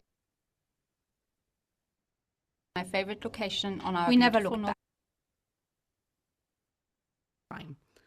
I grew up in São Paulo, Brazil, a city full of energy, excitement, and a bit chaotic at times. Moving to Australia was a dream, but it was also one of the hardest and most defining decisions of our lives. We were leaving behind everything familiar, work, friends, and our amazing family, who we love and miss every day. We packed up our lives, filled with excitement and a little bit of fear, hoping to give our children something priceless, a childhood full of freedom, a life where they could run, explore, and grow up surrounded by nature.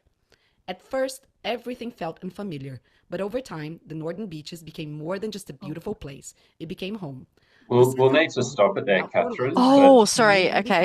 But thank you so much, and hopefully we can get that link in and we can explore those stories. Okay. Sorry, sorry about that. I did time it, okay. and it seems to have gone over, but it was under 10 minutes before. Thank you. Thanks no for that. worries. Sorry. Thank you so much, Catherine. Okay. Thanks.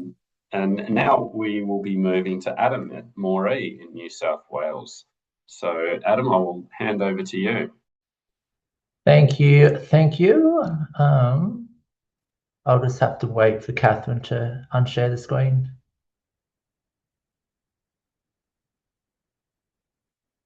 Here we go. Has that shown up well for everyone? Yep, that looks good. Awesome. So today I am talking a little bit differently. Instead of a more kind of scanning process that other people have been doing, it's more of a written one. So we created a Moree Local Studies journal about 18 months ago now. So for those of you who don't know, which is probably a fair few of you. We are a shire in northwest New South Wales. Well, we call it northwest. We're not actually that far west. It's just sort of how New South Wales works with population.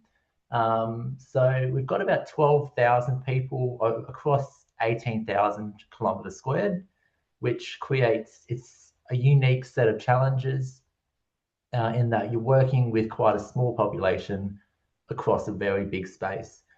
Approximately 20 to 25% of residents identify as Aboriginal, and it's about 50-50 between whether people live in the town or on a farm or in the villages. So I started my role as the Local Studies and Digitisation Officer at the Moree Library in January 2024. So it's just coming up on 2.5 years now.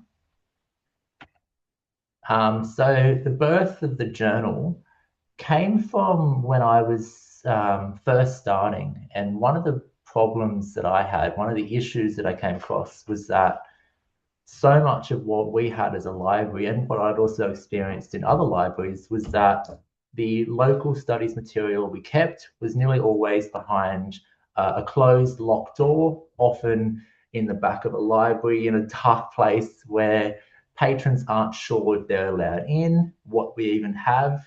Some people, a lot of people don't even know that libraries have a local studies collection. So I wanted a way to be able to bring items out, either physically or even just in discussion, so that they could be engaged with and worked with by the community.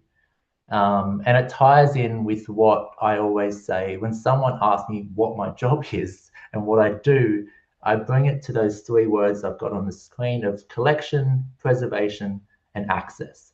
And I think access is the one that I was focusing on the most. And there's a great quote by Grant White that says that the survival of the artifact is only ever significant when it can be accessed by someone who sees meaning in it. The collection is in fact much more than the material sitting upon the shelves. It is access to it, community memory, rather than a separated, isolated adjunct. So basically, I've got that written above my desk at all times, in that there's no point us having all this stuff if the majority of the time it just sits collecting dust. So I had the idea in about November 2024, brought it to my supervisor, said, hey, I've got a background in historical writing. There hasn't been a huge amount written about town locally, except in newspaper articles recently. I think it would be a really good idea. We released the first edition in January 2025, and it's been done quarterly ever since. So we've just released our 6th edition, and I'm currently working on the 7th. We did have to work through what it would look like. So the first edition marketing, it's the usuals, social media, local newspapers. I use the Historical Society's Facebook page quite a bit, but also in country towns, word of mouth is a big one. A lot of people need you to physically go up to them and say, hey, this is a thing. Are you interested? Yes, here you go. And we decided that it all had to be free of charge because we just wanted to get this stuff out there rather than place a barrier about access.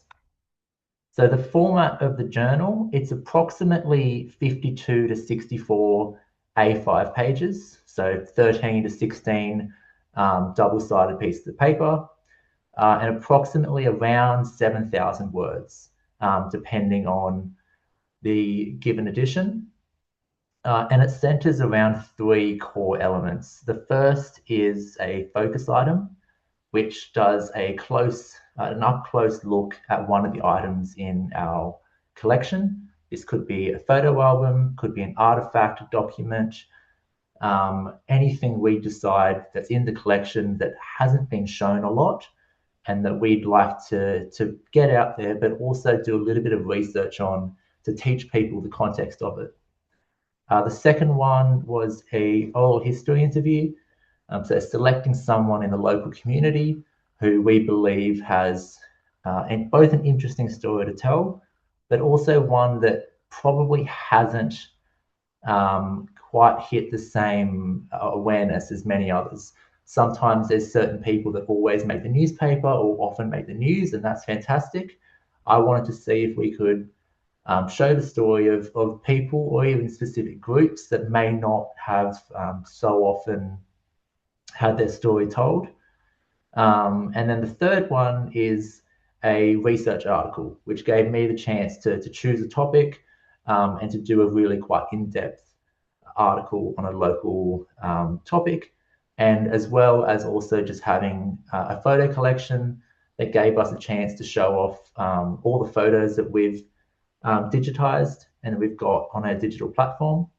And I always find that that's often what people love the most, the interview and photos. Yeah. There are obviously logistical challenges that make this sort of initiative difficult. Costs is obviously one of them. Fortunately, I'm full-time at the library and I was able to squeeze it in within my regular workload. So we didn't need to get any outsourcing or contractors, which was fantastic. So the only cost for us is printing, which usually comes to about $7 per copy. We do it through a local or a somewhat local business who do it for us, and they're fantastic. We have done the payment of that through a bunch of different places, but usually council are happy to do it, thankfully.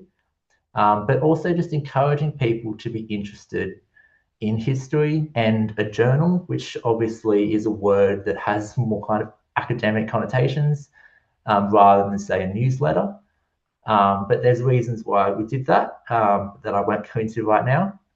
Accessing people who don't use social media, making sure there's a PDF copy available online, oral history. You have the obvious things like contacts and community openness, but also contracts, trust, intellectual property, all those important questions. And then obviously local politics as well. You do get comments, you do get people saying, why haven't we got an article on this? Why are you writing about that? Why did that person get interviewed? You haven't interviewed so-and-so, but it's worth it and to navigate those things. So in the present day, we've done really quite well. We started with about 100 to 150 readers.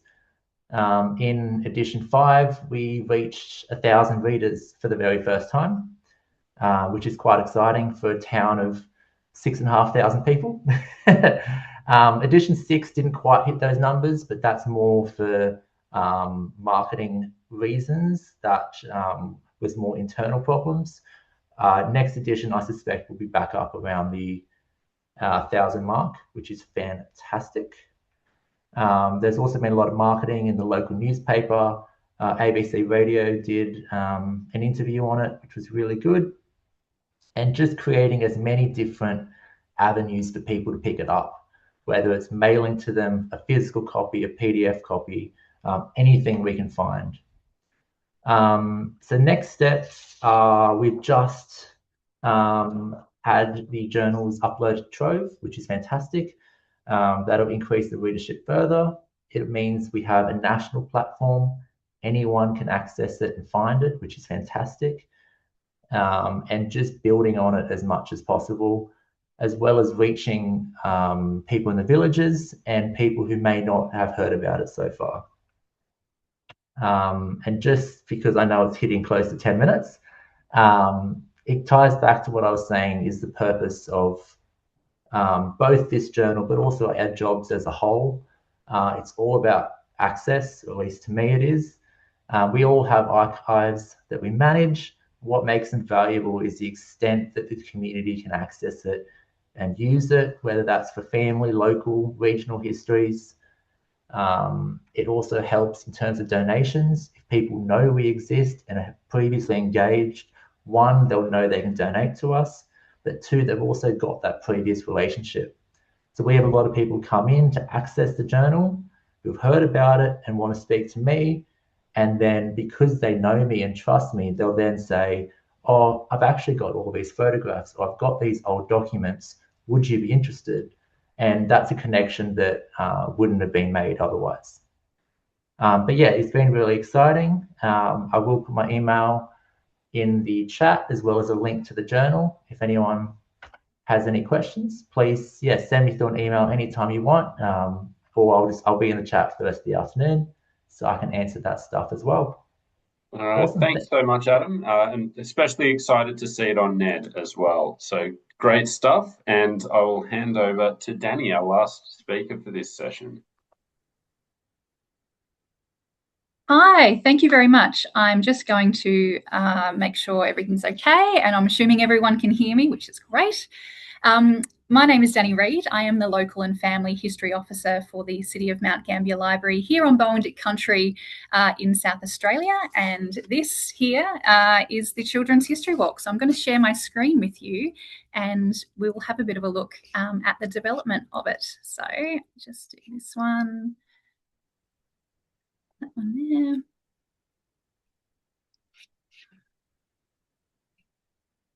Okay, let me know if something's not working.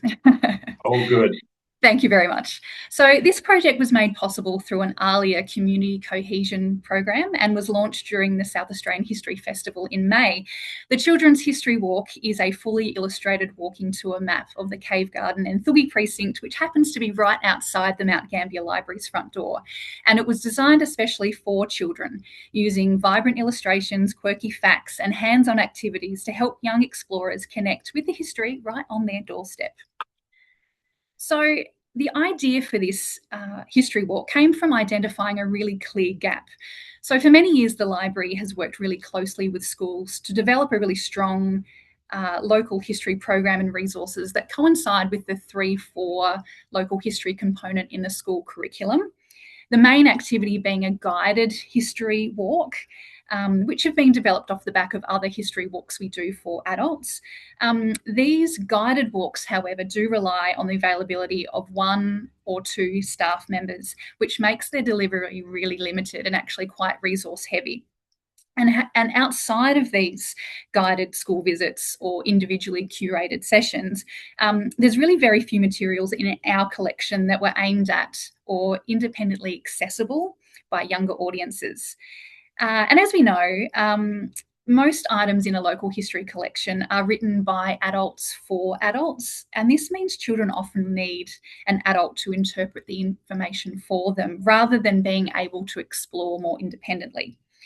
So this project was an opportunity to extend the local history learning beyond that classroom and into the everyday lives of families and young people and even tourists whenever they find themselves in or around the Mount Gambier Library. So why does it matter? Well, engaging children in local history is actually really important. When children learn about the places they see every day, it builds a really strong sense of identity and belonging. And history stops being something that's distant and abstract and actually becomes quite personable and accessible. It also encourages their curiosity and their critical thinking and their imagination and their play. And by focusing on children, we're not just teaching history, we're actually helping them understand where they fit within it. Now, designing for children requires a lot of clarity. Language must be simple without being simplistic, and information needs to be visual, engaging, and interactive. And by doing this, the final resource actually becomes much more accessible to a wider audience. So for families, for visitors, for people with different learning styles, and adults without prior knowledge of Mount Gambier's history all benefit from this design. And kids are such a great audience. They ask questions that adults don't always think to ask. They notice details that we overlook, and they bring their imagination and their humour and their playfulness into the storytelling process. And it was this curiosity that became one of the driving forces behind how the Children's History Walk was designed. Because when something works for children, it often works better for everyone else. Now, we could have just created a version of this resource in-house and typed it out on an A4 piece of paper with a few photos of the stops and then whacked on a fancy Canva heading at the top and be done. But we decided that this project and its intended audience actually needed something more. We are incredibly fortunate to know professional children's book illustrator and graphic designer Bianca Richardson, who is a Mount Gambier local who loves drawing old buildings and design maps. Bingo. It was an absolute match made in heaven. So Bianca's distinctive style is colourful, it's characterful, and it makes history feel really friendly and approachable.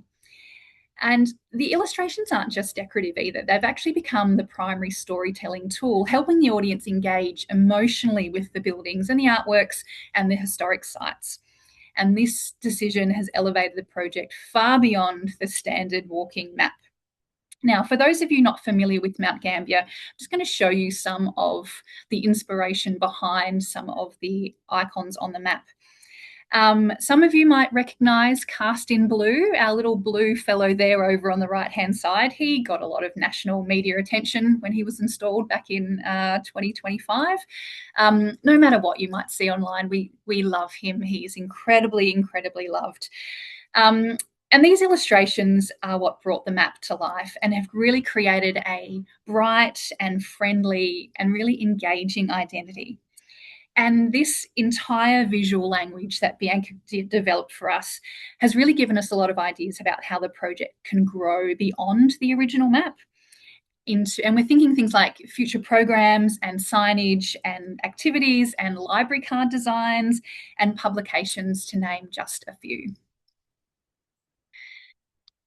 The other really key part of this development process was actually listening directly to our intended audience. Now, rather than assuming as adults who have been doing this for a really long time that we would know what would work, we engaged with about 100 local school children from 4 local schools, and we asked them to trial the map at various stages during its development to share their honest feedback.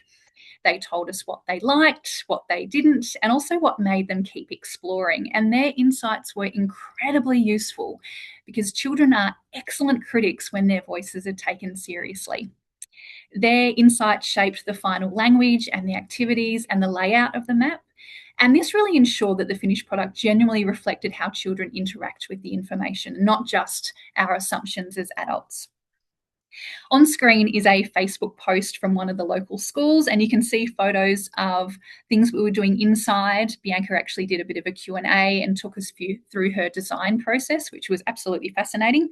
And then the kids headed out and road tested the map and all the spots along the way. Now, I actually want to share you some feedback we received in the early testing phase. And this is just something really simple, but it just really stuck out to me. The question was, what was your favourite stop on the walk? And their response was the Blue Blob, because I always wanted to go to it.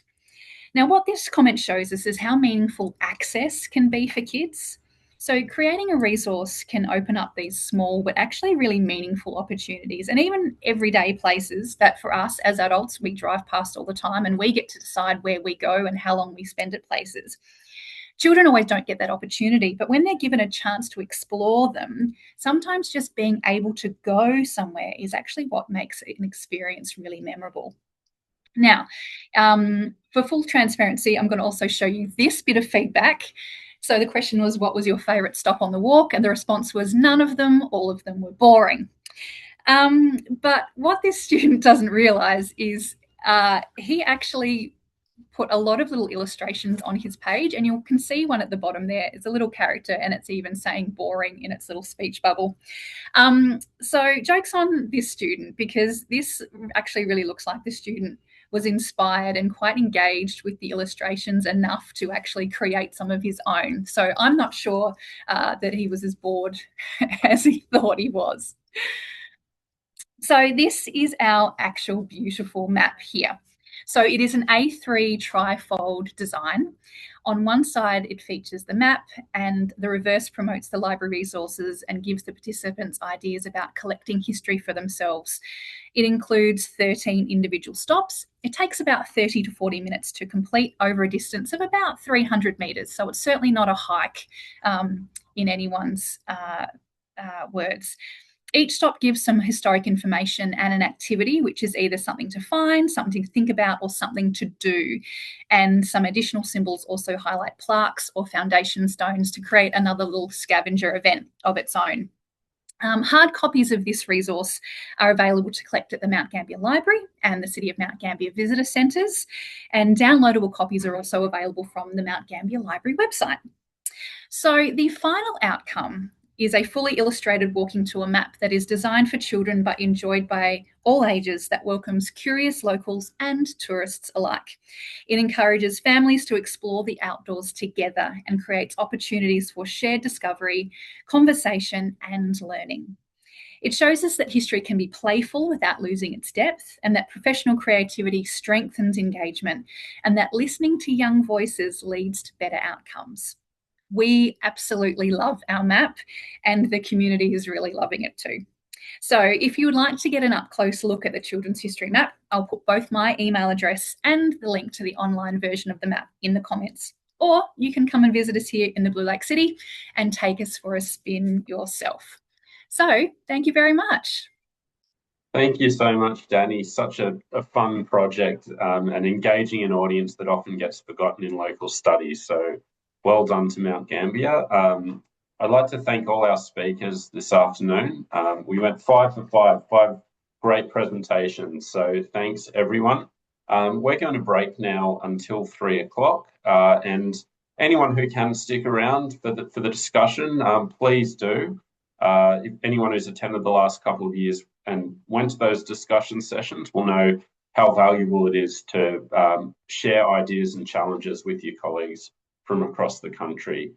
So hopefully see you back here at 3 o'clock, and thank you, everyone.